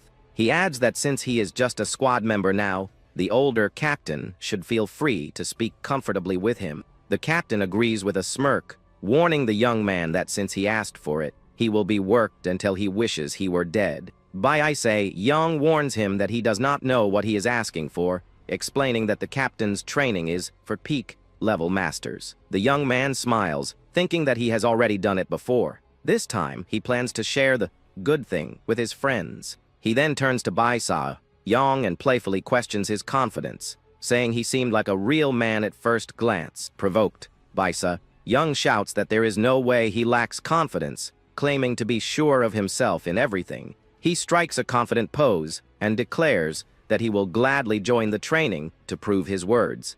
The muscular man, Bai Zhongguan, laughs and says he would like to join too, but he already has a grand dream of his own. He explains his goal is to crush demons with external martial arts trained to the extreme, leaving no time for other pursuits. Sanwu Jin's eyes light up with excitement, and he asks the senior if he could teach him those amazing external martial arts. The big man is caught off guard, blushing as he stammers and asks if the newcomer is serious about learning from him. Saopeng reminds him that during the squad selection, Sanwu Jin mentioned wanting to see whose skin was harder, his or a demon's. Hearing this, Bai Zhongguan gets even more excited. The young master leans in, admitting it was a lie, but he does have a goal. He enthusiastically describes his dream of flying like a cannonball with a hardened body-to-body, slam and shatter demons. Bai Zhang Guan looks mesmerized, imagining himself flying through the air to smash demons into pieces with his body. The young master continues, saying that if he could achieve that, people would give him cool nicknames like Iron God Matir. Bai Zhang Guan repeats the names to himself, his eyes wide with excitement and a blush spreading across his face. San Wu Jin smiles to himself, knowing his friend is completely hooked on the idea now. A simple but effective trap. The following day, the training begins deep within a lush, green forest. Captain Xiaopeng leads the small group of new recruits, including the young master and his two friends, along a winding path. Bai Se Young, wearing a weighted vest, proudly declares that this level of training is nothing for a disciple of his sect. Standing beside him, San Wu Jin thinks that since he has already experienced this training, it should be a piece of cake. He confidently leaps onto a tree branch, telling his friends it is nothing much, and that he will go on ahead. However, as soon as his foot touches the branch, it snaps under his weight, and he lets out a cry of surprise. Bai Zhang Guan, perched on a branch above, calls out in concern, asking if his new friend is all right. The young master crashes to the forest floor, landing hard on his back with the broken branch on top of him. Lying on the ground, he realizes with a groan that he did this training in his past life only after he had lost weight. A month passes, and the early morning light filters through the dense canopy of the forest. A hand, covered in dirt and trembling with exhaustion, grips the edge of a deep pit. Bai Se Young hauls himself out, looking completely drained and worn out from the grueling training. It is revealed that in the past, after fleeing his fallen sect, he found himself in the same squad as a disciple from the Point Spear sect. The chief disciple of a secret sect was now in the same group as someone from the sect that caused his own downfall. He had not expected much when he revealed his origins, knowing it would be hard for a second-rate warrior to get an apology. He had hoped for at least some sign of guilt, but Zhu Te Zhang simply asked him, "So what?" The arrogant disciple then mocked him, asking if he was proud that his sect's elders died from their own greedy ambitions. Enraged, Bai Se Young lost his composure and attacked, but the outcome of the fight was painfully obvious from the start. After that day, his life did not change much. He was still too weak to defeat even a single demon, let alone his arrogant squad mate. With his sect's internal cultivation method lost, he was left with no way to grow stronger. He felt powerless in an unfair world, his hands scarred from useless effort, but he refused to be pitied as a weakling. He drifted along without a goal, just another face in the squad, until one day everything changed. A seemingly crazy guy, San Wu Jin, joined the 7th squad with a wide, confident smile. This newcomer, who was only at a second-rate level and did not look like a martial artist, clashed with Zhu Te Zhang from day one. For some reason, this seemingly insane behavior was incredibly refreshing to the jaded Bai Se Young. He ended up falling for the newcomer's provocation, pretending to be annoyed while secretly eager to join the intense training. But the very next day, lying exhausted on the ground, he realized he had made a huge mistake and was going to die. He groans in regret, thinking that if he had just kept his mouth shut, he would not be suffering like this. Meanwhile, Captain Xiaopeng effortlessly leaps through the treetops, his movements light and swift despite the weighted vest. Bai Se Young grits his teeth, frustrated that after a month, he can still barely keep up with the captain's pace. He pushes himself to his feet, determined not to give up, no matter how much it hurts. A cheerful voice calls out to him, breaking his concentration and making him look up in surprise. San Wu Jin, somehow full of energy, playfully asks if he is already frustrated after just a short time. He then laughs and says that at this rate, Bai Se Young might catch up to him soon, a clear taunt. The exhausted disciple glares at him, thinking he absolutely cannot lose to this guy, who is at the same level but carrying more weight. He is even more frustrated that the newcomer is learning his sect's secret movement technique so quickly. Just 3 days after the training started, San Wu Jin had approached him asking for help. In exchange, he had offered to teach him an internal cultivation method, recognizing the value of the secret movement technique. Fueled by this newfound rivalry, he pushes off the branch with renewed determination. He vows that he will not lose to that bastard, his eyes blazing with competitive fire. The squad's daily routine is intense. After the dawn sprint, they practice energy circulation, breath regulation, and weapons training. After their meal, the three men gather to practice external martial arts, pushing their bodies to the limit. In the evenings, the squad members take turns sparring with each other, honing their combat skills in friendly matches. The next day, the grueling cycle repeats, leaving them utterly exhausted but growing stronger. After another day of training, San Woo Jin and Bei Zhang Guan return, greeted by the captain who notes their late arrival. A female squad member praises the young master, saying he is amazing for being better than he was yesterday. He laughs it off, saying it is nothing compared to the captain's strength, humbly deflecting the compliment. He then recalls young lady Nasio, you from his past life, who warmly embraced him when everyone else called him a pig.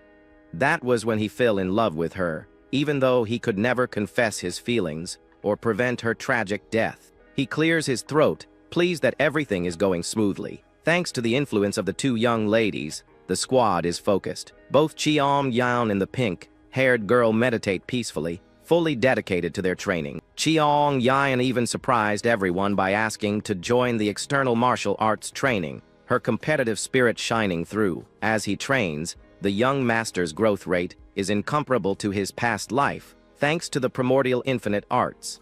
Bai Se-young is also making incredible progress, with the new cultivation method giving him wings. Bei Zhang Guan is learning the Diamond Indestructible sect's cultivation method, balancing his internal and external training. This sect, focused on achieving true indestructibility, trains both the body and the mind in perfect harmony. However, the young master reveals that there is no such sect. He actually gave his friend a Shaolin cultivation method and embellished the story. He sits beside his friend, meditating peacefully, thinking that as long as the motivation and results are good. 2 months pass, and the squad meditates in a clearing. The young master knows a major incident is about to happen. He recalls that in his past life, around 50 liver ghosts suddenly attacked, overwhelming their forces. The flying dragon corpse, accustomed to fighting only a few at a time, suffered a catastrophe where an entire squad was annihilated. Though he does not know the exact cause, he remembers that from that incident onward,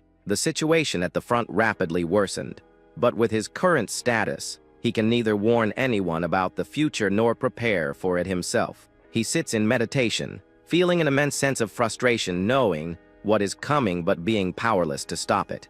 Elsewhere in the forest, a different squad captain practices his sword skills with incredible speed and precision. He complains about his popularity with insects as he effortlessly slices through a swarm of them. He wishes he were popular with women instead, swatting at the bugs that buzz around his face. With a frustrated grunt, he grits his teeth, annoyed by the persistent and unwelcome attention from the insects. He unleashes a flurry of sword strikes, his movements a blur as he cuts through the air with deadly accuracy.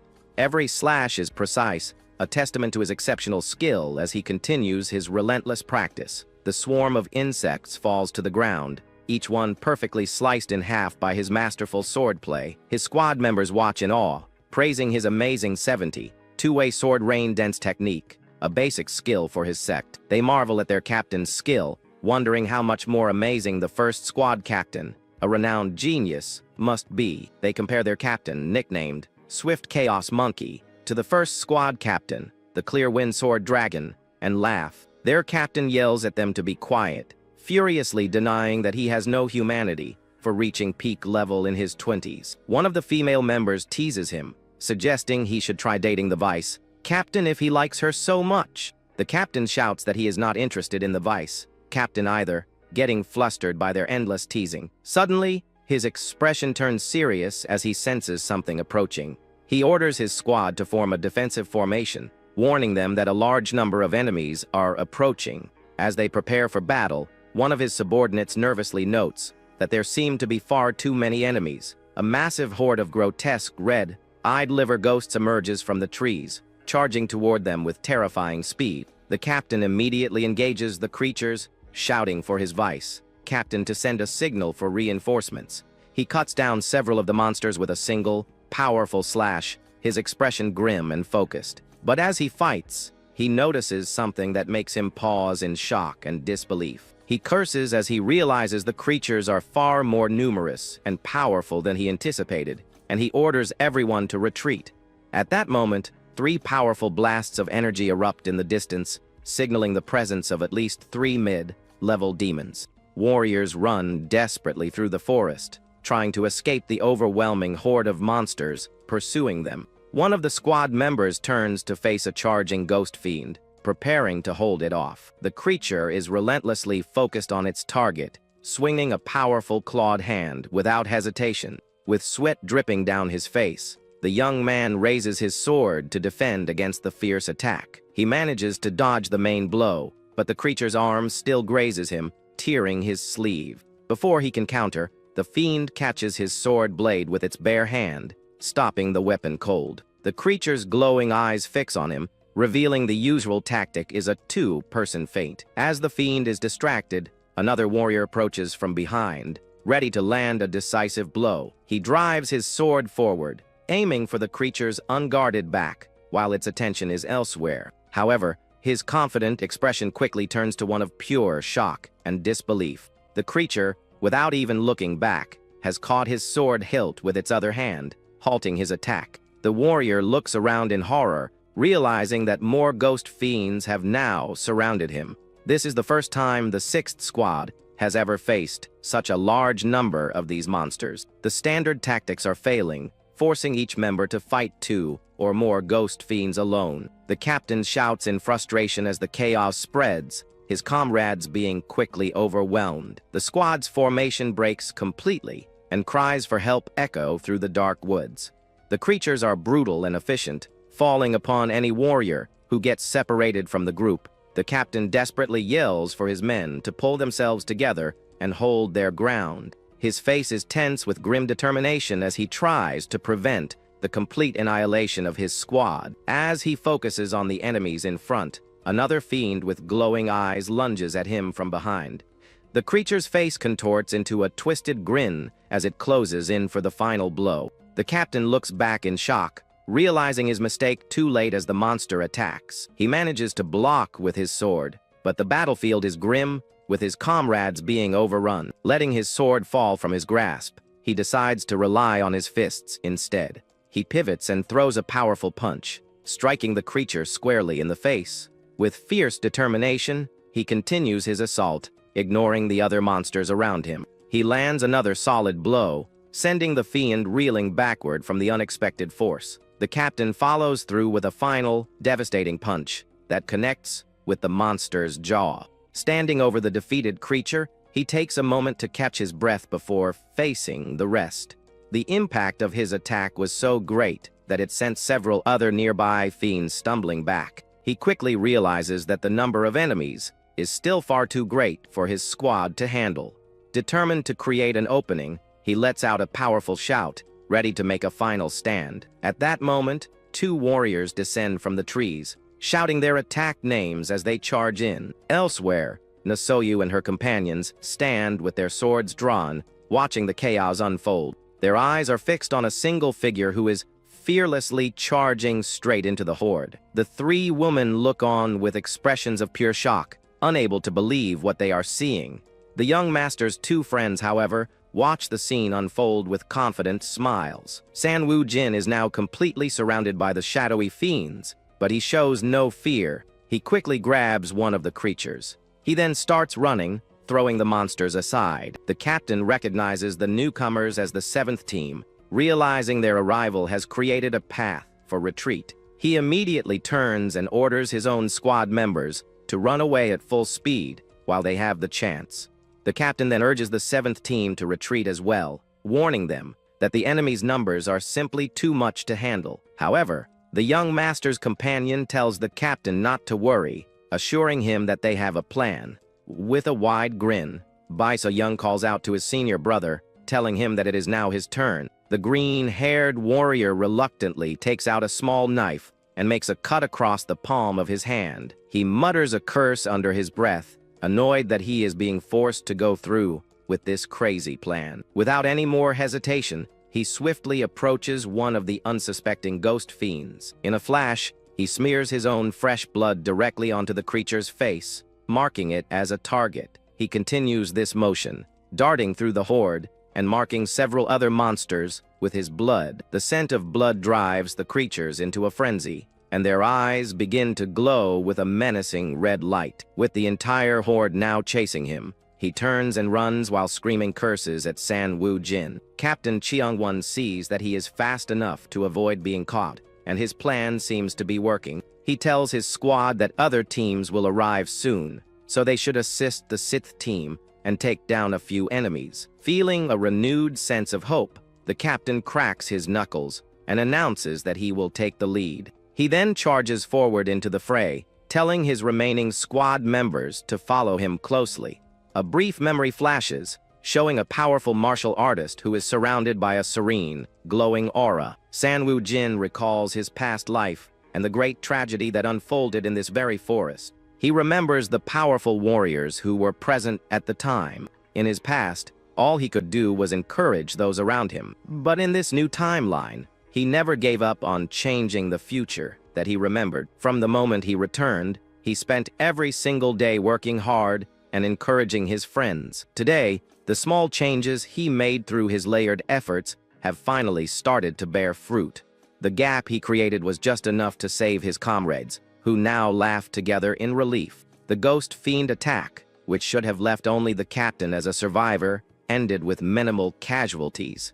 A few days later, a small group of warriors walks through a forest clearing, heading toward a building. Baiza Young complains that even his clothes now smell like the awful medicine. Playfully elbowing his friend, he adds that if not for the ointment, onlookers would have rushed to join their training. San Woo Jin agrees, noting that many people have been watching their external training recently. After hearing Zhang Guan describe how they defeated the demons, they realized their arts were good. But once the onlookers witness the actual grueling training, most of them quickly decide to leave. However, there was one person who was genuinely interested and wanted to overcome the entry barrier. This enthusiastic young man was immediately blocked by his friends, who stopped him from joining.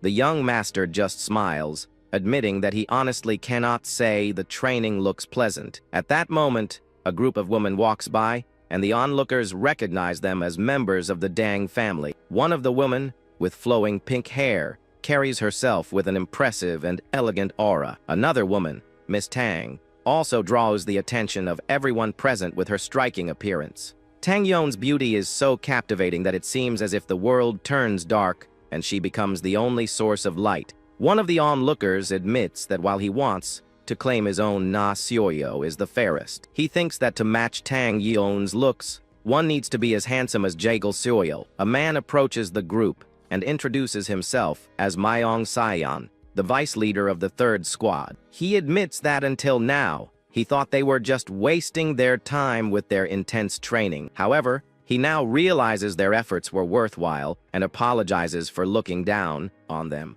He then whispers to San Woo Jin that he would honestly like to learn some physical training from them. As his squad leader calls for him, he tells the young master that his dear goddess might not be so enthusiastic. He points out that she is quite clingy and possessive, contrary to her looks, before saying goodbye. As the vice leader turns to leave, San Woo Jin calls out his name, causing him to pause. The young master hesitates for a moment, a bead of sweat running down his face as he tries to find the right words. He then changes his mind, simply wishing him well and hoping they can train together next time. Myong Sayan is bold enough to openly state he has fallen for Tang Yon and serves as her vice leader. Because she is too difficult to approach, he acts as the effective squad leader of the third team. However, the young master recalls that in his past life, this man died at the hands of the very woman he loved. Tang Yun was forced to kill him after her mind was taken over by the blood cult.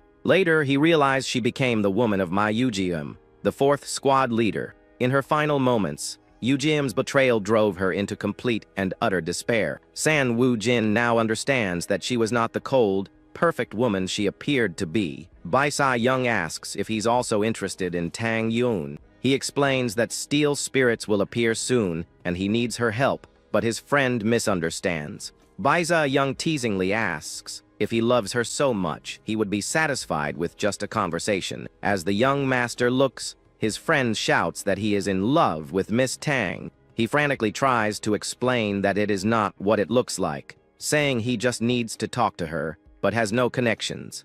Nasioyu looks on, her expression unreadable as she considers the chaotic scene before her.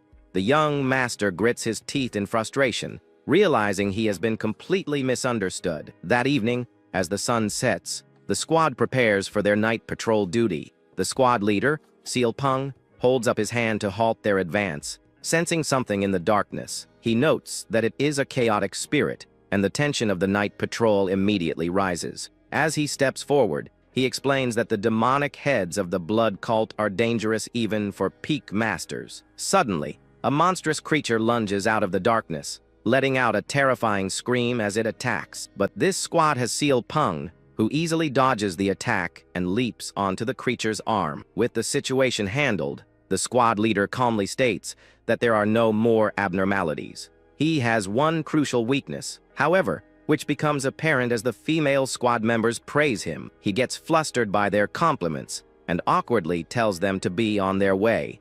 It is revealed that squad leader Seal Peng has trouble with women, or more accurately, he fears them. The women of his squad smile knowingly, thinking that if it were not for his fear, he would be perfect. San Wu Jin remembers from his past life that the captain only overcame this fear after they lost someone. To prevent that from happening again, he knows he must take care of the one responsible for it.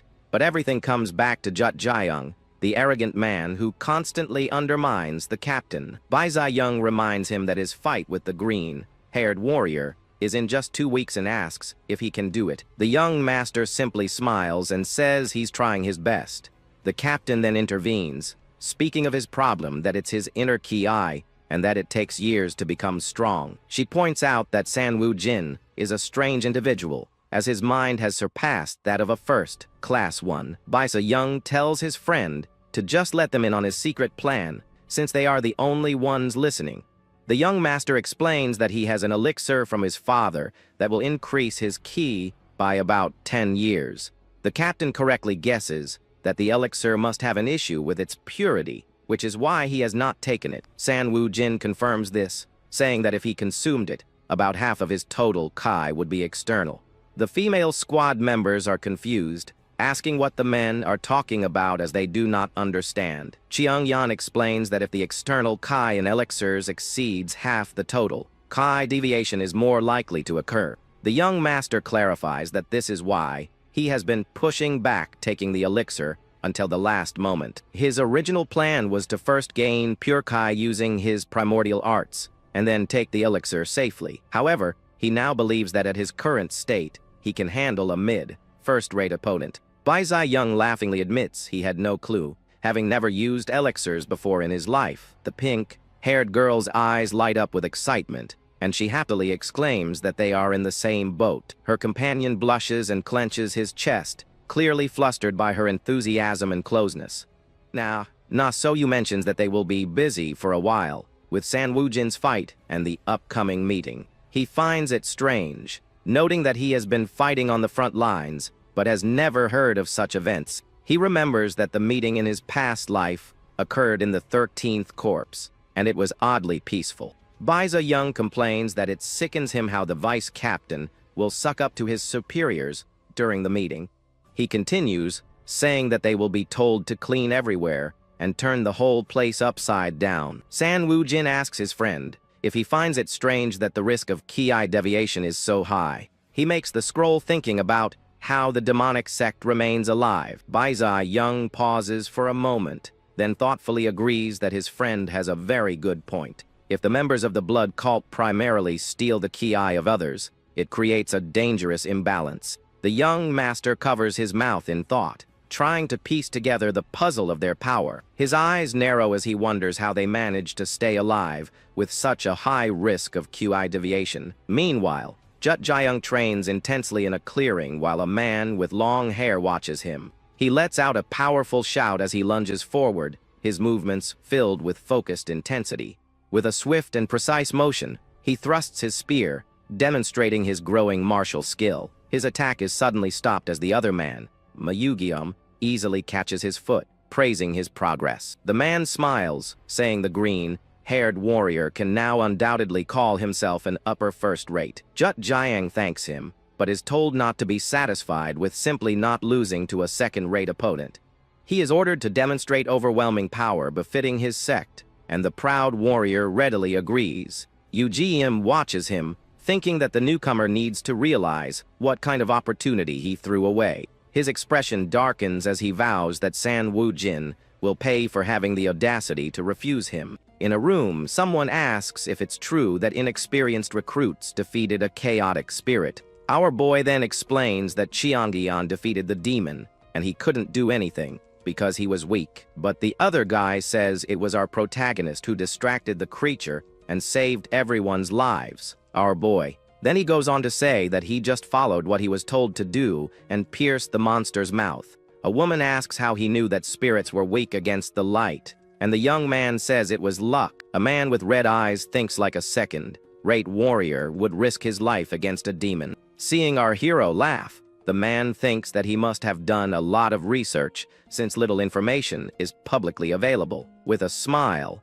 he decides there's no more room for hesitation and that it's worthwhile to train our boy. San Wu Jin explains that knowing about the weakness to light is different from forcing the monster's eyes open. The man with red eyes says he liked the rookie and will take him to the 4th squad. At that very moment, our protagonist desperately shouts that he will not accept the proposal. The other person is completely shocked and speechless by the protagonist's refusal. He then asks if the boy really doesn't want to join his team, and our hero becomes embarrassed. Our protagonist becomes nervous and looks away, unsure how to respond to the man. At that moment, he turns around and calls for Captain Seal Pong, who was sitting observing everything. Our hero says he's always wanted to join his squad ever since he researched the front lines and begs to be accepted. With that, the captain of the 7th Squadron is completely shocked and points to himself in disbelief at what he heard. San Wujin explains that he can destroy monsters even with the kai of a sword using only kicks and punches. Then he goes on to say with a smile that ever since he heard that, he knew he needed to learn from the captain. The leader of the 4th squad becomes furious and asks how he dares refuse him to join the 7th squad. He then reminds them that our hero is from the famous Soundwoo clan, but wants to join losers with useless martial arts skills. Hearing the insult against his future companions, our protagonist's fist clenches tightly, but he ignores the provocation and tells Silpong that he wants to learn physical arts to test his body against the demons. Hearing this, the captain stands up and grabs our boy's shoulder, saying that he has a great mentality. He then says he will train him so that his body surpasses that of demons, and our hero enthusiastically accepts. Seeing that he had been completely ignored, the leader of the other squad clenched his teeth in anger. With his arms crossed, the man stares furiously. At another point, he recalls the situation, and just the memory of what happened already makes him extremely angry. The man comments to Jae Jung about how well the rookie is doing, and that he should have used his influence to recruit him. He then says that he will make our protagonist pay for the audacity of refusing an offer from the son of the Diankang sect leader. The Diankang leader's son angrily says he will teach the newcomer the power of his sect and leaves. With a smile, Jae Jung agrees and says that they should teach our hero a proper lesson. He thinks to himself that he has no intention whatsoever of letting alive someone who has insulted him, but the rejected leader interrupts him and tells him not to exaggerate or cripple the boy. Jae Jung is shocked by the request and asks if the other wouldn't eliminate a fellow fighter. Stuttering, the man says no, but that they really need to teach the boy a lesson. Then the sect leader's son uses his energy to frighten the boy. He then reminds Jae Jung that their mission is to fight the blood cult and reclaim the mountain. And for this reason they must cooperate even with the scum, so they must not attack a direct comrade. The leader says he trusts that he won't do something so stupid. After all the conversation, the man seems quite irritated. Elsewhere, a woman asks someone to look directly into her eyes. Seeing that San Wu Jin cannot look her in the eye, she concludes that he is not under mind control. Two teammates laugh and say that being controlled might even help him get married. The other boy gets all flustered and shouts that he simply doesn't feel the need to talk to girls. The teammate laughs and asks if he really doesn't feel anything when talking to girls. Then the woman calls the next person in line, and the boy in blue seems quite reluctant to go. They are checking if any of the male members of the squad have been bewitched by any magic. This is because the 10th body had an incident where a member was bewitched and captured.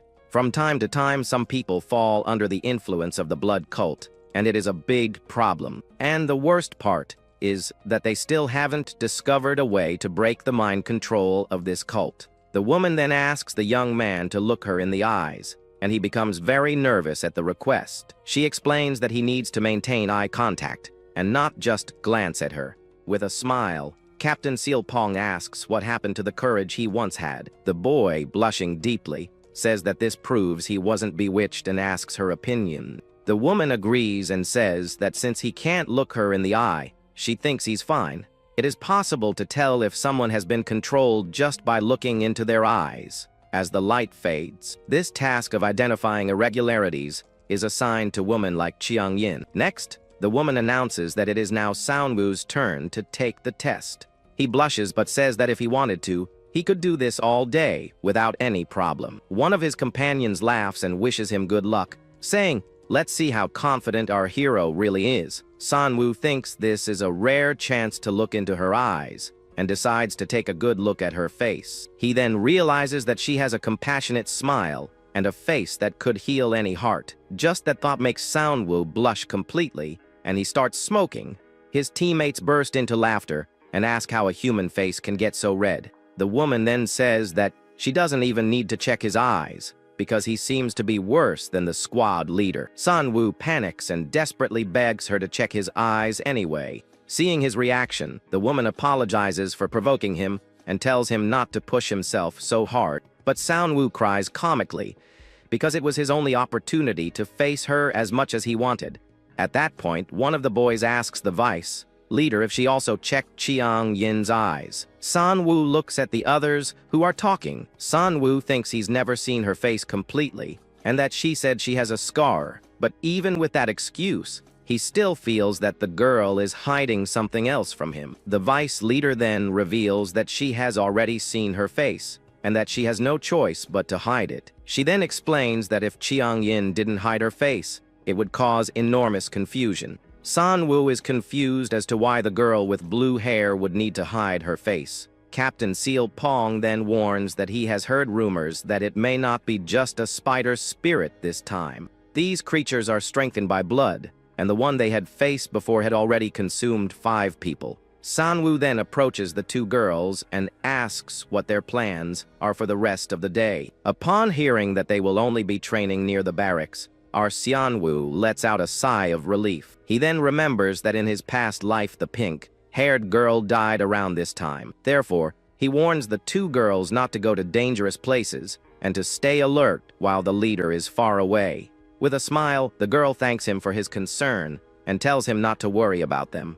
At another point, the group is in a courtyard when a woman walks by and catches their attention. Our boy recognizes her as the vice leader of the 4th squad, Mei Yokyung. Apparently, she is one of the important people our protagonist has been keeping under observation. He remembers that in the other timeline, she was eliminated by the spider spirit, and this worries him. The deputy leader mentions that she is looking for a member of her squad named Sun Herring. Our protagonist offers to let the girl know if he finds her, and the woman thanks him for his help. As she walks away, our hero remembers that Sun Harang is Jung's fiancée who passed away. One of the companions explains that Sun Harang has been having problems ever since, and our hero asks about her fiancé. The other boy says that he left to fight the 7 misfortunes a little before our boy arrived. Apparently, it's quite common on the front lines to lose a love, and then soon find a new interest. Our protagonist becomes thoughtful about the situation and says it's a shame things are like that there. Suddenly he remembers that in a past life the pink-haired girl went to comfort someone in the forest and was attacked. With this memory, he realizes that the person who was comforted was San Harang, and the danger is real. Seeing the desperate look on our boy's face, his teammates ask worriedly what's wrong. Our protagonist then says he has a bad feeling and that they need to find San Harang now. The 3 run desperately into the forest, and one of the boys asks if they will be all right alone. The other companion asks if he is afraid, but the boy says that the forest is very dangerous these days. But the other says that they can handle some spirits, and if everything goes wrong, they just run away. With no time to lose, our hero runs through the forest shouting San Harang's name without stopping. They then stop on a branch, and our protagonist suggests that they split up to search. At that same instant, a terrifying scream echoed throughout the forest, putting the group on alert. Without thinking twice, our protagonist yells for them to go and runs towards the sound, running with a determined expression. Our boy realizes that something is very wrong. Soon they find a horde of spirits surrounding and attacking a person lying on the forest floor. At that moment, one of the companions uses his indestructible charge and sends the spirits flying with a single blow. Our protagonist also joins the fight and starts punching and kicking the creatures to help his friends. After the commotion, the third boy lands on a branch while the others finish dealing with the monsters. With a look of regret, our hero realizes that they arrived one step too late to save the girl. The three find San Harang's body and lament that she would be alive if they had been faster. Our boy wonders how she could have become so ill in such a short time against weak spirits. With a serious look, he approaches the body to investigate. He then notices fang marks on her neck and realizes that the spider spirit has been there. At that same instant, he desperately yells for his friend to move away from the body and get out of the way. Our protagonist then warns that they need to run because the true spider spirit is nearby. With an expression of pure panic, he realizes that the situation is much worse than he imagined. At that moment, the three look up and see a humanoid creature crouching on a tree branch. With a terrifying smile and glazed eyes, the spider spirit stares at them. Our protagonist and his friend are shocked and wonder if that thing is really smiling at them. The creature then lets out a deafening scream that echoes throughout the forest and frightens the group even more. One of the boys realizes the shout was a decoy, and our hero tells them to run south on number 3. He then begins the countdown, and the three prepare to sprint off in a desperate race for their lives. On the third day, they all run as fast as they can to escape the terrifying creature. But the monster leaps from the branch. In an instant, the spider spirit is already on the group's trail. The friend panics and shouts that the creature is too fast and asks what they should do. Our boy thinks that if they split up, 2 will manage to escape, but 1 will surely be left behind, and he knows that the person who would fall behind would be himself, being the slowest of the 3. At that moment, the strongest companion stops, running, and tells the others to flee while he distracts the monster. With a smile, he asks his friends to survive in his place and not die under any circumstances. Our hero is completely shocked because his friend did exactly the same thing in a past life. He remembers his companion telling him to leave, while smiling in the same way. He is smiling now. Our protagonist then clenches his teeth and tells himself to calm down and think logically about the situation. Our hero thinks the spirits have caught up with them and that there's no way the 3 of them can get out of there alive. With a smile, he accepts the situation and realizes that a difficult decision is inevitable at that moment. Then he tells his stronger friend that they will leave the lesser spirits for him to deal with alone. But our protagonist turns to the other boy and says that he himself will take care of the spider spirit. The stronger teammate is completely shocked and speechless by our boy's attitude. Then our boy holds his blade, cutting his hand. Then he yells for his friend to run and bring the squad leader before he ends up leaving this place. The horde of spirits then advances with terrifying grins. The stronger friend tries to defend himself, but is soon surrounded on all sides by the creatures. Even in trouble, he yells for his companion to run and save our protagonist at all costs. Seeing his friends sacrificing themselves, the boy cannot hold back tears of despair and sadness. He then runs and shouts that they dare not die, for he will follow them to hell if necessary. Our hero calls him an idiot and says he will never forgive him if he leaves for such a silly reason. With his sword gleaming purple, our protagonist prepares to face the spider spirit. The spider spirit pounces furiously towards San Wu Jin, who waits with his sword gleaming. With a battle cry, the young man unleashes his purple energy, bracing for the monster's imminent attack. San Wu Jin delivers multiple energy slashes, that trap the creature in a web of purple cuts. The monster looks surprised and in pain as the energy attacks hit it squarely all over its body. Seizing the opportunity, our hero leaps over the spider spirit as it tumbles to the ground. The creature lets out a terrifying shriek, showing its fury and pain after being struck. Our hero explains that brute force is pointless against his illusionary sword style, which isn't based on martial arts. But the monster quickly recovers and lands firmly on a nearby tree branch. The spider spirit glares at the young man, who is now on another branch, and seems confused about what just happened. The protagonist worries that if the monster loses interest in him, it will go after his friend, Jongwon. He thinks his friend won't last long on his own, as the spirits are numerous and cunning. So, to prevent the worst from happening, he jumps toward the creature and taunts it to keep it from attacking his partner. The taunt works, and the spider spirit turns its face toward the boy with an expression of pure rage. The monster strikes with a powerful punch, and although the young man manages to block it, the impact is still immense. San Woo-jin is pushed back, but holds his ground as the creature prepares for another strike. The spirit lunges forward, trying to grab him, while in the background, another similar monster watches the fight intently. Our hero mentally thanks Seyoung for the technique and hopes he brings backup in time. The creature lets out another deafening scream as the two continue their deadly clash in the forest. Meanwhile, Jongwon is in a tight spot, getting grabbed and pinned down by the smaller spirits. He struggles to break free, but the monsters give him no slack and continue their relentless assault. Jongwon manages to break free from the smaller spirits, throwing powerful punches and pushing the creatures away. But he's already sweating and looks exhausted from fighting so many enemies at once. San Woo-jin notices his friend is running out of steam, and he himself isn't sure how much longer he can last. He doubts he can survive until Seyoung brings the squad leader, as the situation is looking pretty dire. The protagonist thinks that the monster is strong and his sword can't pierce it, but its eyes and mouth are weak spots. He feels the pressure, knowing he has no opening to use his sword, and that if he gets caught, it's all over. The guy grumbles that he'd rather take on a chaotic spirit at night than this creature in broad daylight. Suddenly, thinking about the chaotic night spirit and the daytime spider spirit gives him an idea. He remembers hearing about a rocky mountain near this forest, and this could be his chance. With a determined look, he decides he's going to risk it all on this gamble, as it might be his only way out. So he starts running through the forest, closely pursued by the spider spirit and its smaller minions. To get an edge, he uses one of the smaller spirits as a springboard, vaulting over it with agility.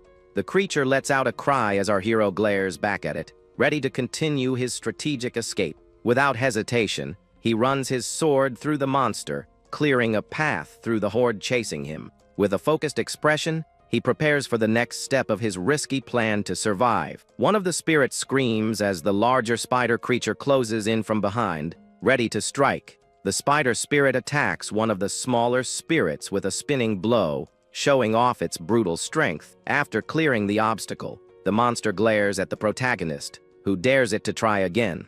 We see our hero fighting against several spirits at once, wielding his sword with masterful skill. The spider spirit lunges forward once more with its sharp claws. The smaller spirits attack in a swarm, but the protagonist defends himself with agile movements of his sword. With a precise strike, he hits one of the monsters in the shoulder, while preparing for the next attack. Our hero glances back with a serious look, maintaining his combat stance with his sword in hand. Suddenly, he throws a sharp object that hits another spirit further away dead-on. Seeing its minions being defeated, the main spider creature lets out a terrifying shriek of pure fury. In a spinning motion, our protagonist takes out several of the smaller spirits that had surrounded him. He then runs toward a rocky mountain and throws a few rocks to divert the monster's attention. His plan leads him to the entrance of a dark, deep cave that seems to be the perfect spot. The young man runs into the darkness as the spider creature follows,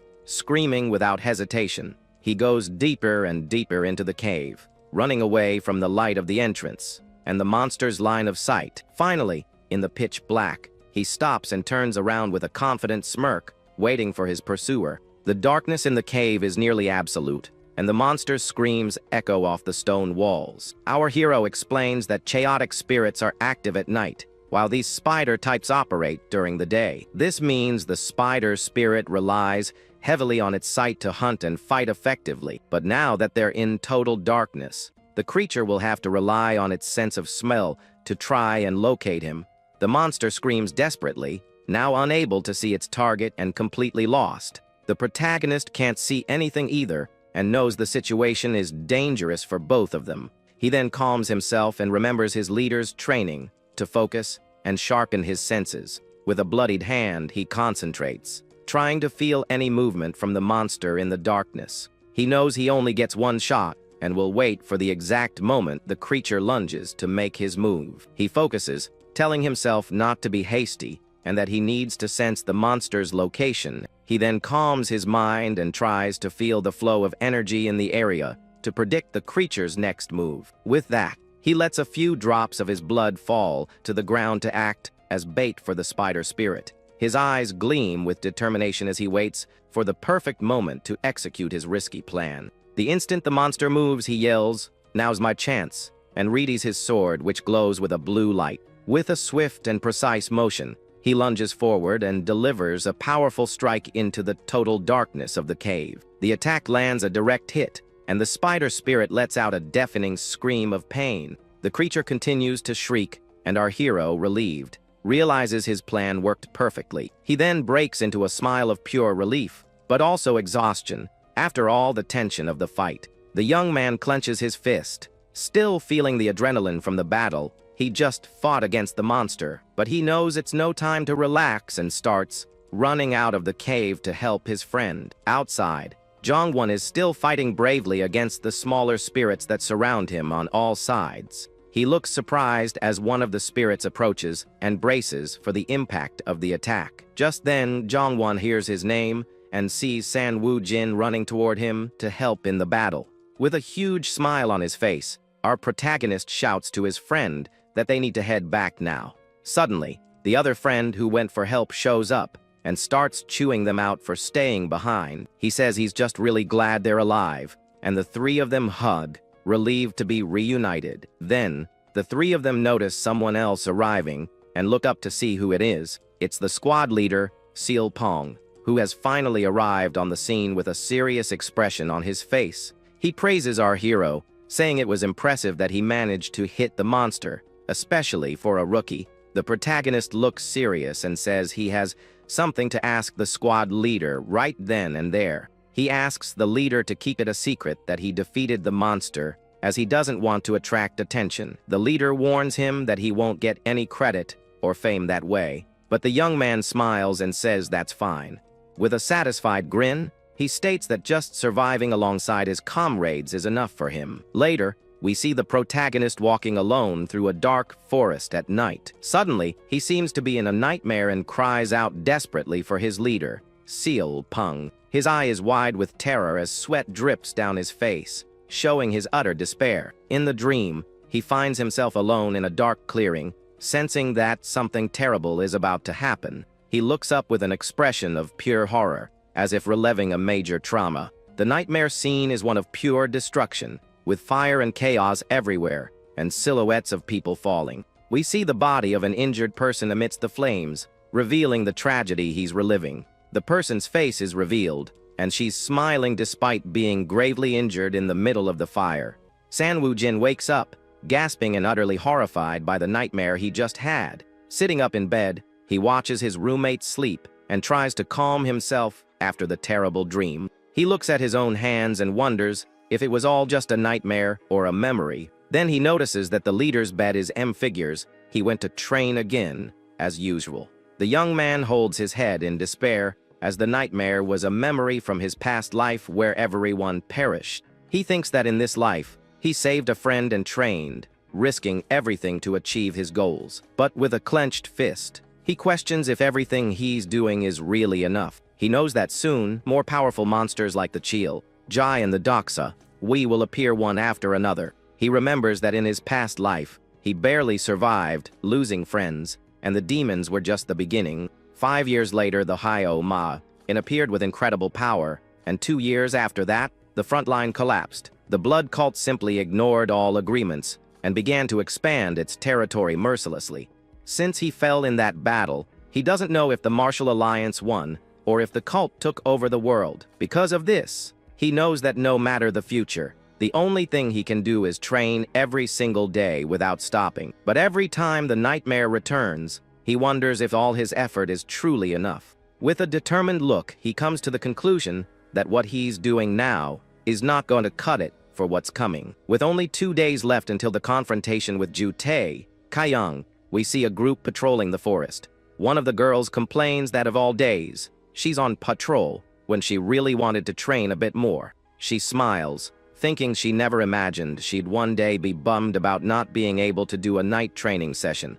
The young woman recalls that when it was decided she would go to the front lines, all she could think was that she was going to her doom. When Nasio turned 7, her mother passed away, and her stepmother took complete control of the family. The stepmother then sent her to the war and discriminated against her and her younger brother, hiding it from their father. The woman would say she couldn't send the future heir of the family to such a dangerous place. So, she would claim that for the good of the family, Nasio, you should make that sacrifice in his place. Even though it was incredibly difficult, the young woman believed that sacrificing herself was her way of serving her father. With her hands clasped, she would reply that she understood and accepted her fate without questioning her stepmother's decision. The girl knew that going there meant it was the end for her, but she didn't know how to refuse, having lived that way for so long. And sure enough, on her very first patrol on the front lines, Nasio, you faced a life-threatening crisis. She and her partner split up to look for tracks, believing a monster is in the forest. The girl runs through the forest with a look of surprise and fear on her face. She then lands near the body of her fallen partner and braces herself for whatever comes next. Analyzing the scene, she finds the monster's tracks and realizes it's very close by. She knows she needs to alert the other team members and thinks about using an emergency flare. But suddenly, the young woman senses a presence from above and looks up at the sky, completely terrified. A demon called Ma-Du drops from the sky, and the young woman instantly realizes it was all a huge trap. Desperate, she screams the creature's name and tries to defend herself, using her sword to block the attack. The young woman is quickly overpowered, her face showing pure terror, as she's pushed back by the enemy's strength. She can't hold against the pressure and ends up falling to the ground, completely defeated. A man grabs her by the chin and remarks with a wicked smile that she's a very pretty girl. The villain says she was an unexpected catch, making his nasty intentions with the young warrior clear. Nasio squeezes her eyes shut, feeling pain and disgust from the humiliating situation she's in. The man leans over her, ready to harm her, with the girl unable to do anything to fight back. Suddenly, someone appears and lands a powerful punch on the villain's face, sending him flying. The scene shows the impact of the blow and the arrival of an unexpected savior for the girl in peril. The man gets up furiously and yells out, asking who dared to interrupt his plans like that.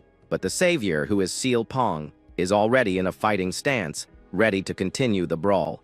Without wasting a moment, he lunges forward again and throws another punch with all his might at the enemy. Lying on the ground, the girl wonders what just happened, as she thought her time was up. After the commotion, the forest falls silent, and a calm light illuminates the area. Seal Pong rushes over to Nasio and asks with concern if she was hurt in the scuffle. He then offers his hand to help her up, and the girl looks at him with tears in her eyes. With a confident smile, the warrior tells the young woman that everything is okay now that he's here to help. The young man then gets closer to her and starts to say something while the girl is still on the ground. He notices she was hit with a pressure point strike and says he'll help her with that. After he helps her, she smiles happily and leans on him, completely relieved and grateful for his help. But the warrior looks incredibly embarrassed and awkward with the girl's sudden closeness.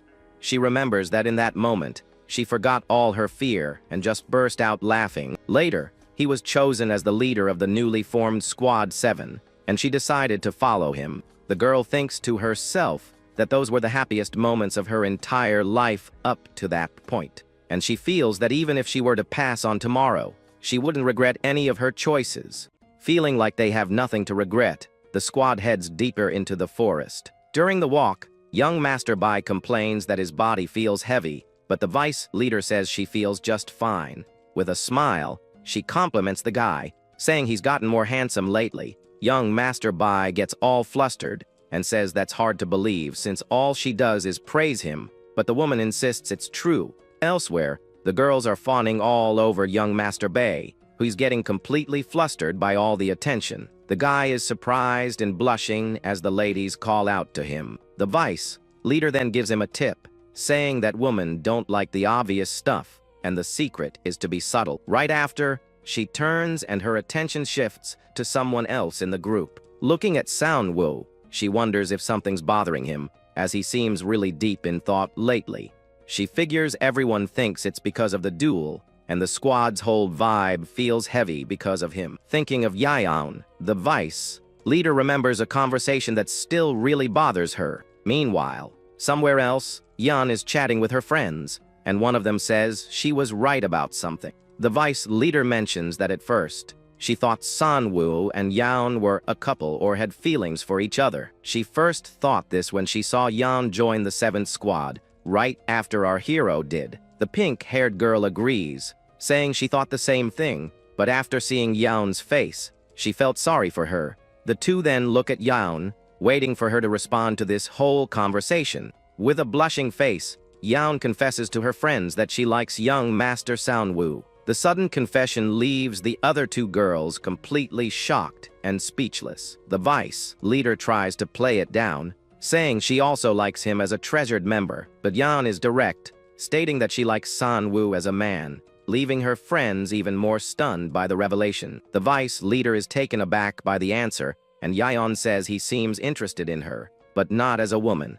Instead, his interest is of a different kind, something she's still trying to figure out. She tells them she liked him even when he was chubby, and that her feelings haven't changed. Her friend then asks why she doesn't do anything about it, but Yaon doesn't know what to say. The girl suggests she show her face or get closer so he'll finally notice her, but Yaon just smiles and says she's happy, just watching the guy from a distance for now.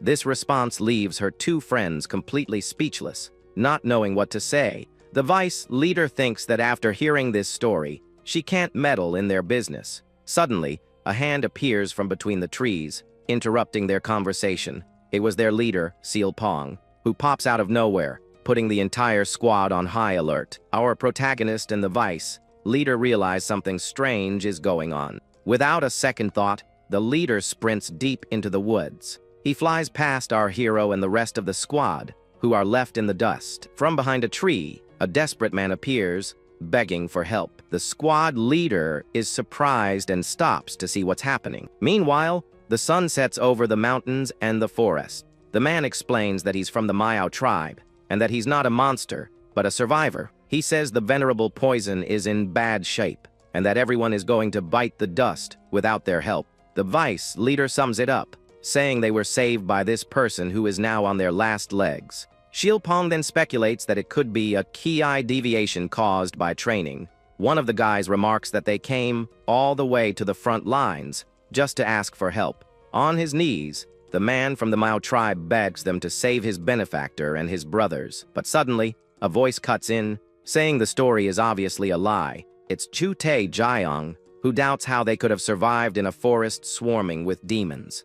The man defends himself, saying a scent given to them by the venerable poison scared the monsters away. Our protagonist gets curious and asks what kind of scent he's talking about. The man explains that the monsters hate this odor, which is why they don't come near them. He then shows a small pouch that contains the so-called protective scent. Seeing this, our hero turns to the captain and says they should go check it out. Xianwu thinks that little pouch alone is worth the trip to investigate the situation. However, Jute Jiang gets annoyed and questions the idea of trusting an item that could be a fake. Our hero then argues that they know the layout of the forest, and that's useful.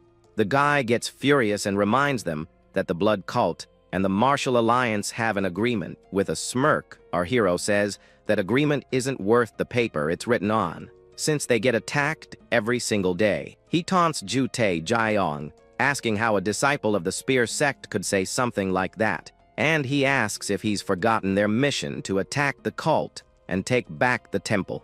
Captain Pong then asks the tribesman how long it takes to get there. He thinks the timeline is too tight and says there's no guarantee the treatment will be successful. Furthermore, he warns that this is desertion and could lead to severe punishment. Our hero then smiles and tells them not to worry, because he didn't ask them to come along. With a smile, he says not everyone needs to go and suggests a small group for the mission. Besides, as for deserting their post, he has the perfect loophole for the situation. Our hero asks the man if there are monsters in the forest that absorb life energy. The tribesman confirms, terrified, and says those creatures are extremely dangerous. Knowing they are spider ghosts, he declares they must go hunt them down immediately. Faced with that argument, Captain Pong agrees, saying this mission is now mandatory. Yaon then volunteers to go along, promising she won't fall behind on the way. The captain accepts, saying it'll be great to have the young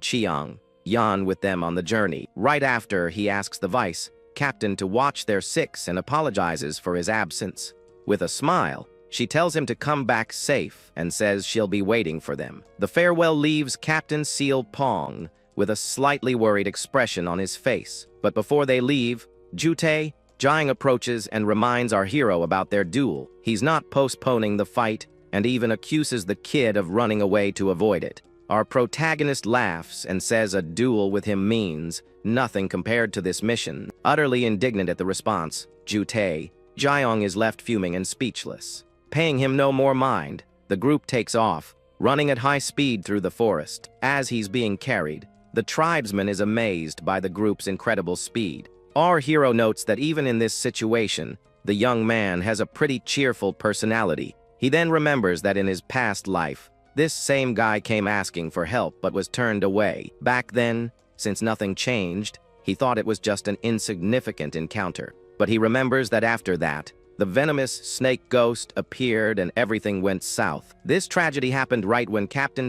Pong left to save Jiang's group. The venom was so potent that neither the squad's medic nor the young Tang Yeo-an could neutralize it. So, the captain went into the jungle alone, and with the help of the Meow people, returned with herds that saved a few. Unfortunately, the young Na wasn't one of them, and by the time he returned, it was too late to save her. That incident changed everyone. The captain became cold, while our hero sought revenge through training. In the end, his leader became the Mad Wind's flying dragon, and he himself gained a top-tier skill. Now, he thinks that even if he isn't sure this young man is the same one who helped, it's worth a shot. The young Meow then takes the lead, guiding the group through the dark, pathless forest. Yan looks up at the sky and feels relieved that at least the stars are shining tonight. Our protagonist seizes the moment and suggests to Young that they practice sensing things with their eyes closed. His friend scoffs at the idea,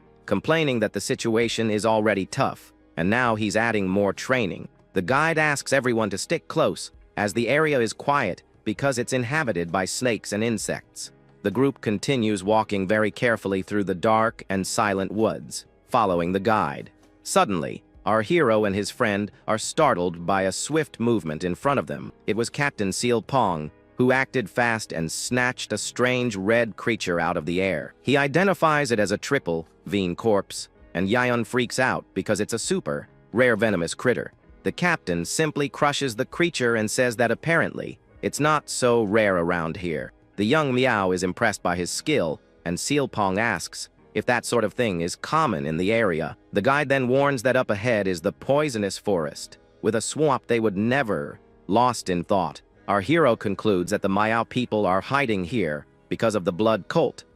Pong asks if the demons avoid the place because of the poison, and the guide confirms it. He also warns that a poison-spitting monster is about to appear, and they need to be careful. Our protagonist and Pong get serious, and our guy thinks the venerable poison knows a lot about demons. Continuing on their way, our boy wonders who this mysterious person could be. The guide then explains that they need to use herbs to ward off dangerous snakes and insects.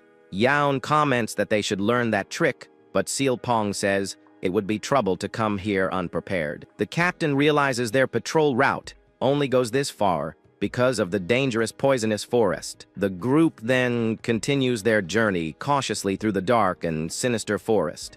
Suddenly, A noise startles Young, who wonders what that sound was. Shilpong reveals that a centipede larger than a person is watching them from the woods. Our hero imagines some kind of giant beast, but quickly dismisses the absurd idea. The guide explains that the centipede is tame because he fed it once, and it never attacked. Our guy then says that's already dangerous and asks what the most terrifying creatures are. The guide lists off spider, wasps with human faces, and snakes with horns, making everyone just a little bit freaked out. Our hero and Young are horrified to learn that these monsters actually exist around here. Young then asks fearfully if, by any chance, there are any dragons in the forest. The guy is relieved to hear from the guide that he's never heard of any dragons around there. But the calm doesn't last long, as the guide points out another danger, a black panther that has ingested poison. He describes how its claws and teeth are venomous,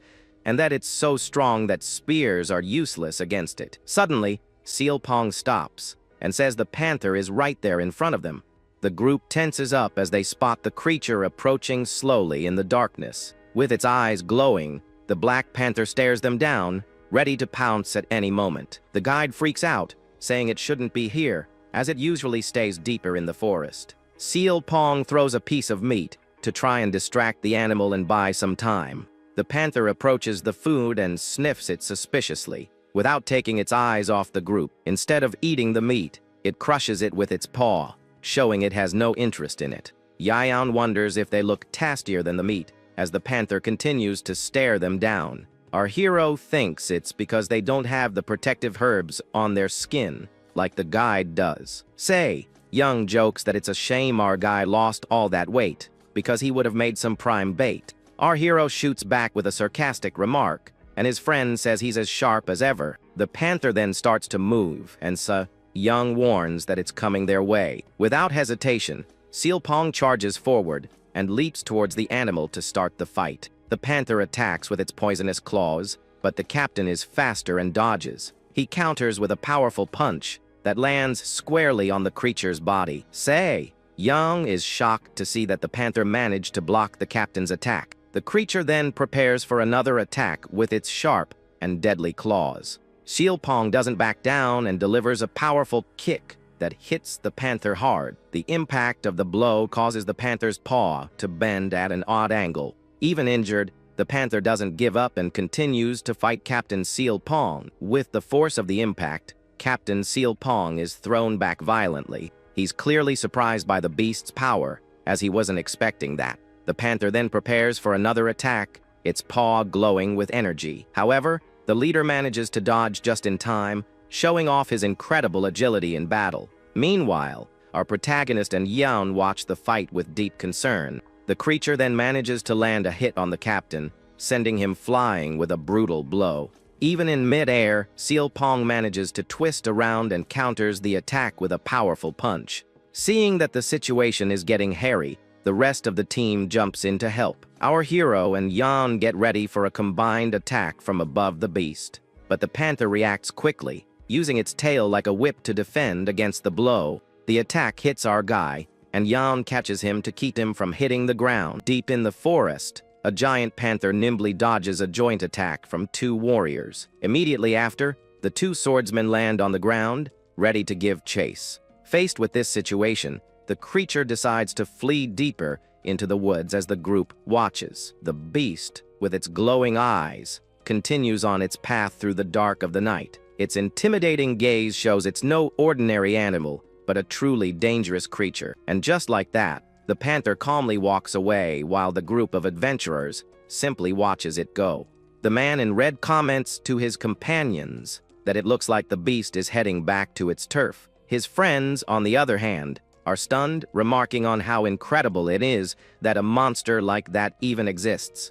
One of the members says that the most amazing part isn't the creature's existence, but the fact that it's so close. From there, with the threat now distant, the group continues their trek along a forest trail. Along the way, one of the guys mentions that he tried to learn as much as he could from Dokkum. He says that Dokkum wasn't great with words, but was very skilled at explaining things. Apparently, they walked through the entire night, only reaching their destination as the sun came up.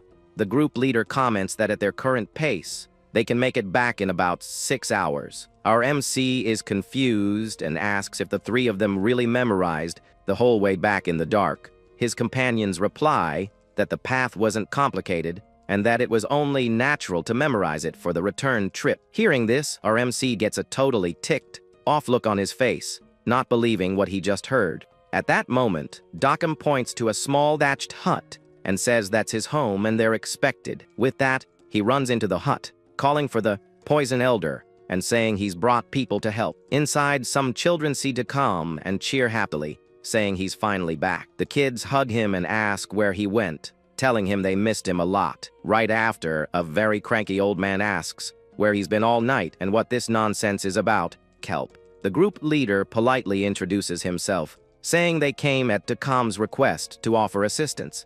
The elder glares at them with contempt and asks who they are and if they're part of the Ascending Dragon Corps. Without waiting for an answer, the old man furiously yells at all of them to get out of his sight immediately. The group is kicked out of the house, while the older man says that just looking at them gets on his nerves. Because of this, he smashes a bowl on the floor, and Dockham asks what's going on and why he did that. The old man yells at the young man, saying he would never accept help from their kind, not even if he were on his deathbed. Outside, our hero's group just stands there as various objects are thrown in their direction. They are all baffled by the situation, wondering what kind of ridiculous welcome this was. Dockham apologizes to the group, sorry that they came all this way for nothing. He doesn't know how to make up for this situation. One of the companions tells him to chill out and think of it as a free show. At least the old man seems to have plenty of energy. Another group member offers help in the future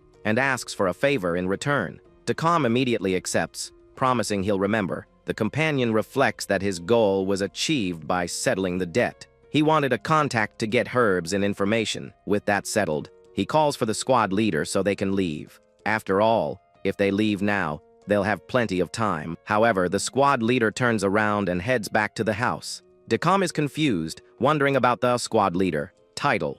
Our MC just stares at his companion, completely lost. His expression shows the confusion of the moment. The group leader enters the house again and raises his hand. He tells the elder he believes there's been a misunderstanding.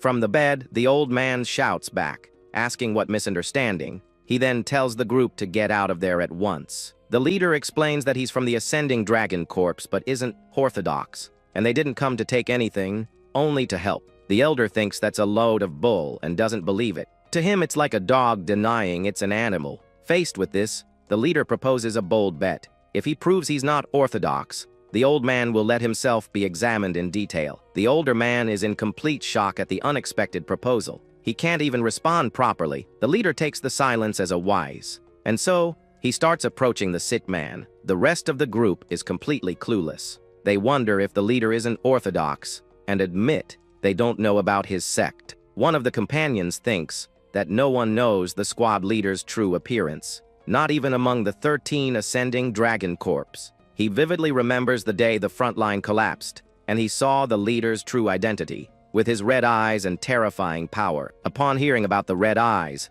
the old man is shocked and stammers, asking what he is. The leader gives a slight smirk as the elder questions why the heck he would be in the Ascending Dragon Corps. The scene shows the leader next to the sick man's bed, while everyone else watches the interaction from a distance. With that, the leader takes the older man's hand to check his pulse and verify his condition. After the analysis, he apologizes and says that with his current skills, there's nothing he can do to help. The elder scoffs, saying that even he, who dedicated his life to studying poisons, couldn't do a thing. So what could some kid possibly do? At this, the leader turns to Dockham and apologizes for not meeting his expectations, and Dockham looks awkward. And so, he turns to step away from the elder's bed, looking like he's about to leave. He then rejoins his companions and says that now they are really heading home. But the old man calls out to him, commenting on his strange identity and asking if he'll hide it from the children too. The leader stops for a moment and casts a serious glance back without saying a word.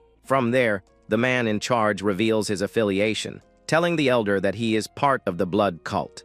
The revelation shocks the entire group, and our protagonist asks in disbelief if he's really from the blood cult. One of the companions reflects that the old man's hatred for the Orthodox and his knowledge now makes sense. He must have been a demonic martial artist. However, he also recalls that according to Decom, the elder has been helping the Miao people for a long time for unknown reasons. At that moment, our protagonist confronts his leader, asking what's going on, and if he's really from the blood cult. The leader apologizes, saying he thought of Decom and the children, and that's why he couldn't bring himself to tell him the truth. Faced with the lie, our hero gets furious and draws his sword, preparing to take action. He lunges towards the elder and says that even if his leader forgives him, he would never forgive someone like him. Decom and the children get desperate and beg for forgiveness as our protagonist threatens the old man with his blade. The older man scoffs at him, saying that's the typical attitude of the Orthodox, who want to eliminate demons to feel satisfied. Because of this, our young hero screams at the top of his lungs, telling the demon to shut his mouth immediately. The children and Decom stand in front of the elder, pleading for the great hero to spare his life. The young man yells at the cultist, asking how he dares to mock the Orthodox and what right he has to do so. The elder retorts with fury that he has every right, as he lost everything because of hypocrites like them, and so he challenges him to a fight, saying that even though he's not in his best shape, he can take him down without a problem. Our protagonist accepts the challenge with a crazed look in his eyes, shouting that he will grant the elder's wish. He then charges forward to attack while Decom and the children desperately try to stop the fight. The children cry hysterically, begging the hero to stop as they try to shield him. This scene makes our protagonist remember two smiling children who used to call him disciple brother. The memory hits him hard, and he grits his teeth, feeling immense emotional pain at that moment. He then shuts his eyes tightly as he tries to process the whole situation that's happening. At that instant, a hand grabs his arm, stopping him from completing his attack on the older man. Our protagonist introduces himself as Bai Sayong of the Baijong sect and accuses the old man of hiding behind children. With that, he decides to erase the events from his mind and pretend he never saw the head of the blood cult there. The elder, however, is surprised to hear the name of the Baijong sect, seeming to recognize it from somewhere. He then asks if it's the Baijong sect of Guangxi, and our hero confirms with a disdainful tone. From there, the old man mentions a tragic event known as the Mowang bloodbath. Our protagonist becomes furious and grabs the elder, screaming how he dares to mention that incident in front of him. The man explains that he lost everything to the Diankang sect and other factions, and has no regrets about his revenge. And so, he kneels before the young man and says he can take his life if he wishes. Bai Sayong is completely confused by the old man's actions and asks what he's talking about. To everyone's shock, the elder reveals that he was the one who planned the Mawang massacre, along with Mu Guang. He continues, revealing that he was the one who finished off the adults of the young man's sect, leaving him utterly shocked by the truth. The rest of the group watches the scene, not understanding anything, and the leader asks what the heck the old man is doing. The old man, kneeling on the floor, says his side of the story doesn't matter and asks the young man to take his life to settle his anger. But Bai Sayong screams furiously that he'll be the one to decide whether he understands or not, and grabs the old man, demanding he tell him what happened. And so, the man introduces himself as Sitkungul, the former head scribe of the Jian Mansion, an Orthodox sect from Yunnan. He explains that he was once very close to the head of the Jian family, Mu Guang, and that the two shared a great dream. That dream was to recover the martial arts lost 100 years ago, a powerful technique from a legendary swordsman. The two tried for a long time to recover this technique, and Mu Guang eventually discovered a secret training room of his ancestors. It was a day of great joy for the entire clan when they recovered the lost arts, but their happiness was short-lived. The secret room was located in the territory of the Mai family mansion, and their leader demanded the rights to the lightning sword. John Mu Guang refused the request, and because of that, Ma Youngchok asked the Diankang sect, one of the great sects, to make a decision. At the time, they believed that Diankang, being an orthodox leader, would never accept such a ridiculous claim. However, the sect sided with the Ma family mansion because Ma Youngchok's son was the favorite disciple of the Diankang master. Dian Kang pressured them to hand over the sword, and as a last resort, Sok Kyungdul went to the Alliance to ask for help. However, no member was willing to meet with him, not even the Alliance leader, who was known as the most just of all heroes. The old man recounts that when he returned to the Jian mansion, the place was already in ruins, and only Jun Mugwang had survived the attack. On top of that, his own family was also wiped out, and the invaders kidnapped Mugwang's daughter, threatening him. With hearts full of hatred, the two decided to get their revenge, and that's when the blood cult showed up. Our protagonist understands that they made a terrible choice for the sake of revenge, even knowing the cult was public enemy number one. One of the companions realizes that the bloodbath in Mawang was planned from the start to target the Dian Kang sect.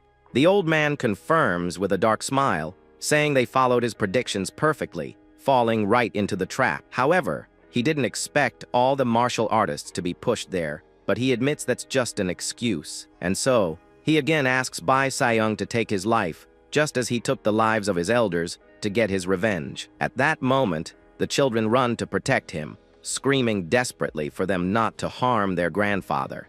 Our protagonist wonders why such an important man would be hiding here and questions if he was betrayed. The elder reveals that his only goal was revenge, but Mugwang had new dreams, and he couldn't stop him. With a sarcastic smile, Bai Sayung asks if that's why he's raising the Mayo children here, trying to atone. The old man denies it, saying he couldn't possibly atone after taking so many lives, and that he simply couldn't help himself. Our hero repeats the phrase with disdain and lets out a sarcastic laugh, not believing the excuse he just heard.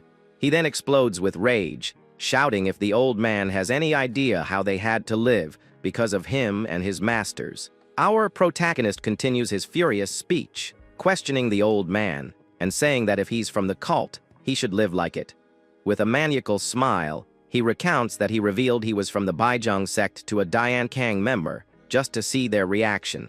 He's disgusted because the Dian Kang member mocked his master, while the head of the cult wants to atone with his own life. With his fist clenched in anger, our hero screams that the whole situation is completely unfair. He says that if he finishes him off now, it will only create more people like himself, and even questions if he should take out Dacom and the children too. At this, he tells the old man to stop talking and try to atone as best he can while he's still alive. One of his companions interrupts, saying they need the elder's knowledge to attack the blood cult. Su Kongdul hears the group's request and remains silent for a moment, thinking about what to do. From there, he makes a decision and asks Dacom to go get something he made last time. Dacom returns with a small paper packet containing what looks like a medicinal pill.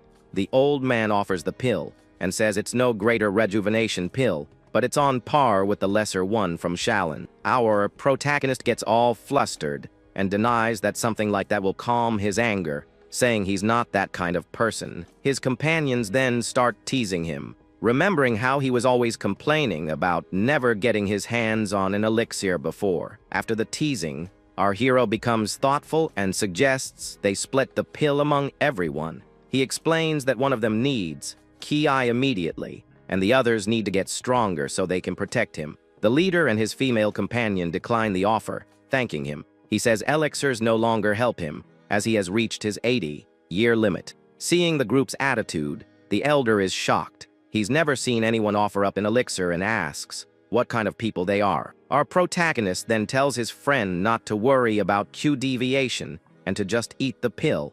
His companions are curious about that statement. They ask if there's some special method to avoid the problem. With that, the old man prepares to reveal one of the blood cult's greatest secrets to the group. He holds up a small pouch and reveals that the secret is to use a poison core to control the flow of energy.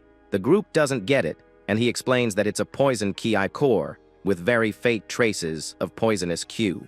Apparently, Q deviation happens when internal energy collides, and an external agent can prevent that. One of the group members is impressed and wonders how such an important fact remained unknown for so long. The elder reiterates that it's a secret and that no one would think twice about a cult member having a poison core. With this revelation, one of the guys understands why it was so hard to eliminate the cult, as they gained Q so easily, And so, they suggest that the two of them take the elixir right now. Since one of them has a duel coming up, the two immediately agree. Now that they know the secret, there's no reason to hesitate, and they get ready to take the pill. Meanwhile, Decom, the elder, and the children just watch the whole scene unfold before them. Decom then asks one of the children about Racun, and she tells him he hasn't come back, which is why Decom went looking for him. Hearing this news, Decom becomes very worried about the boy's disappearance and covers his mouth, not knowing what to think. He tries to calm himself down, thinking that the boy knows the forest well and won't get lost out there. However, while he waits, the boy is in danger as a shadowy figure watches him in the darkness of the night.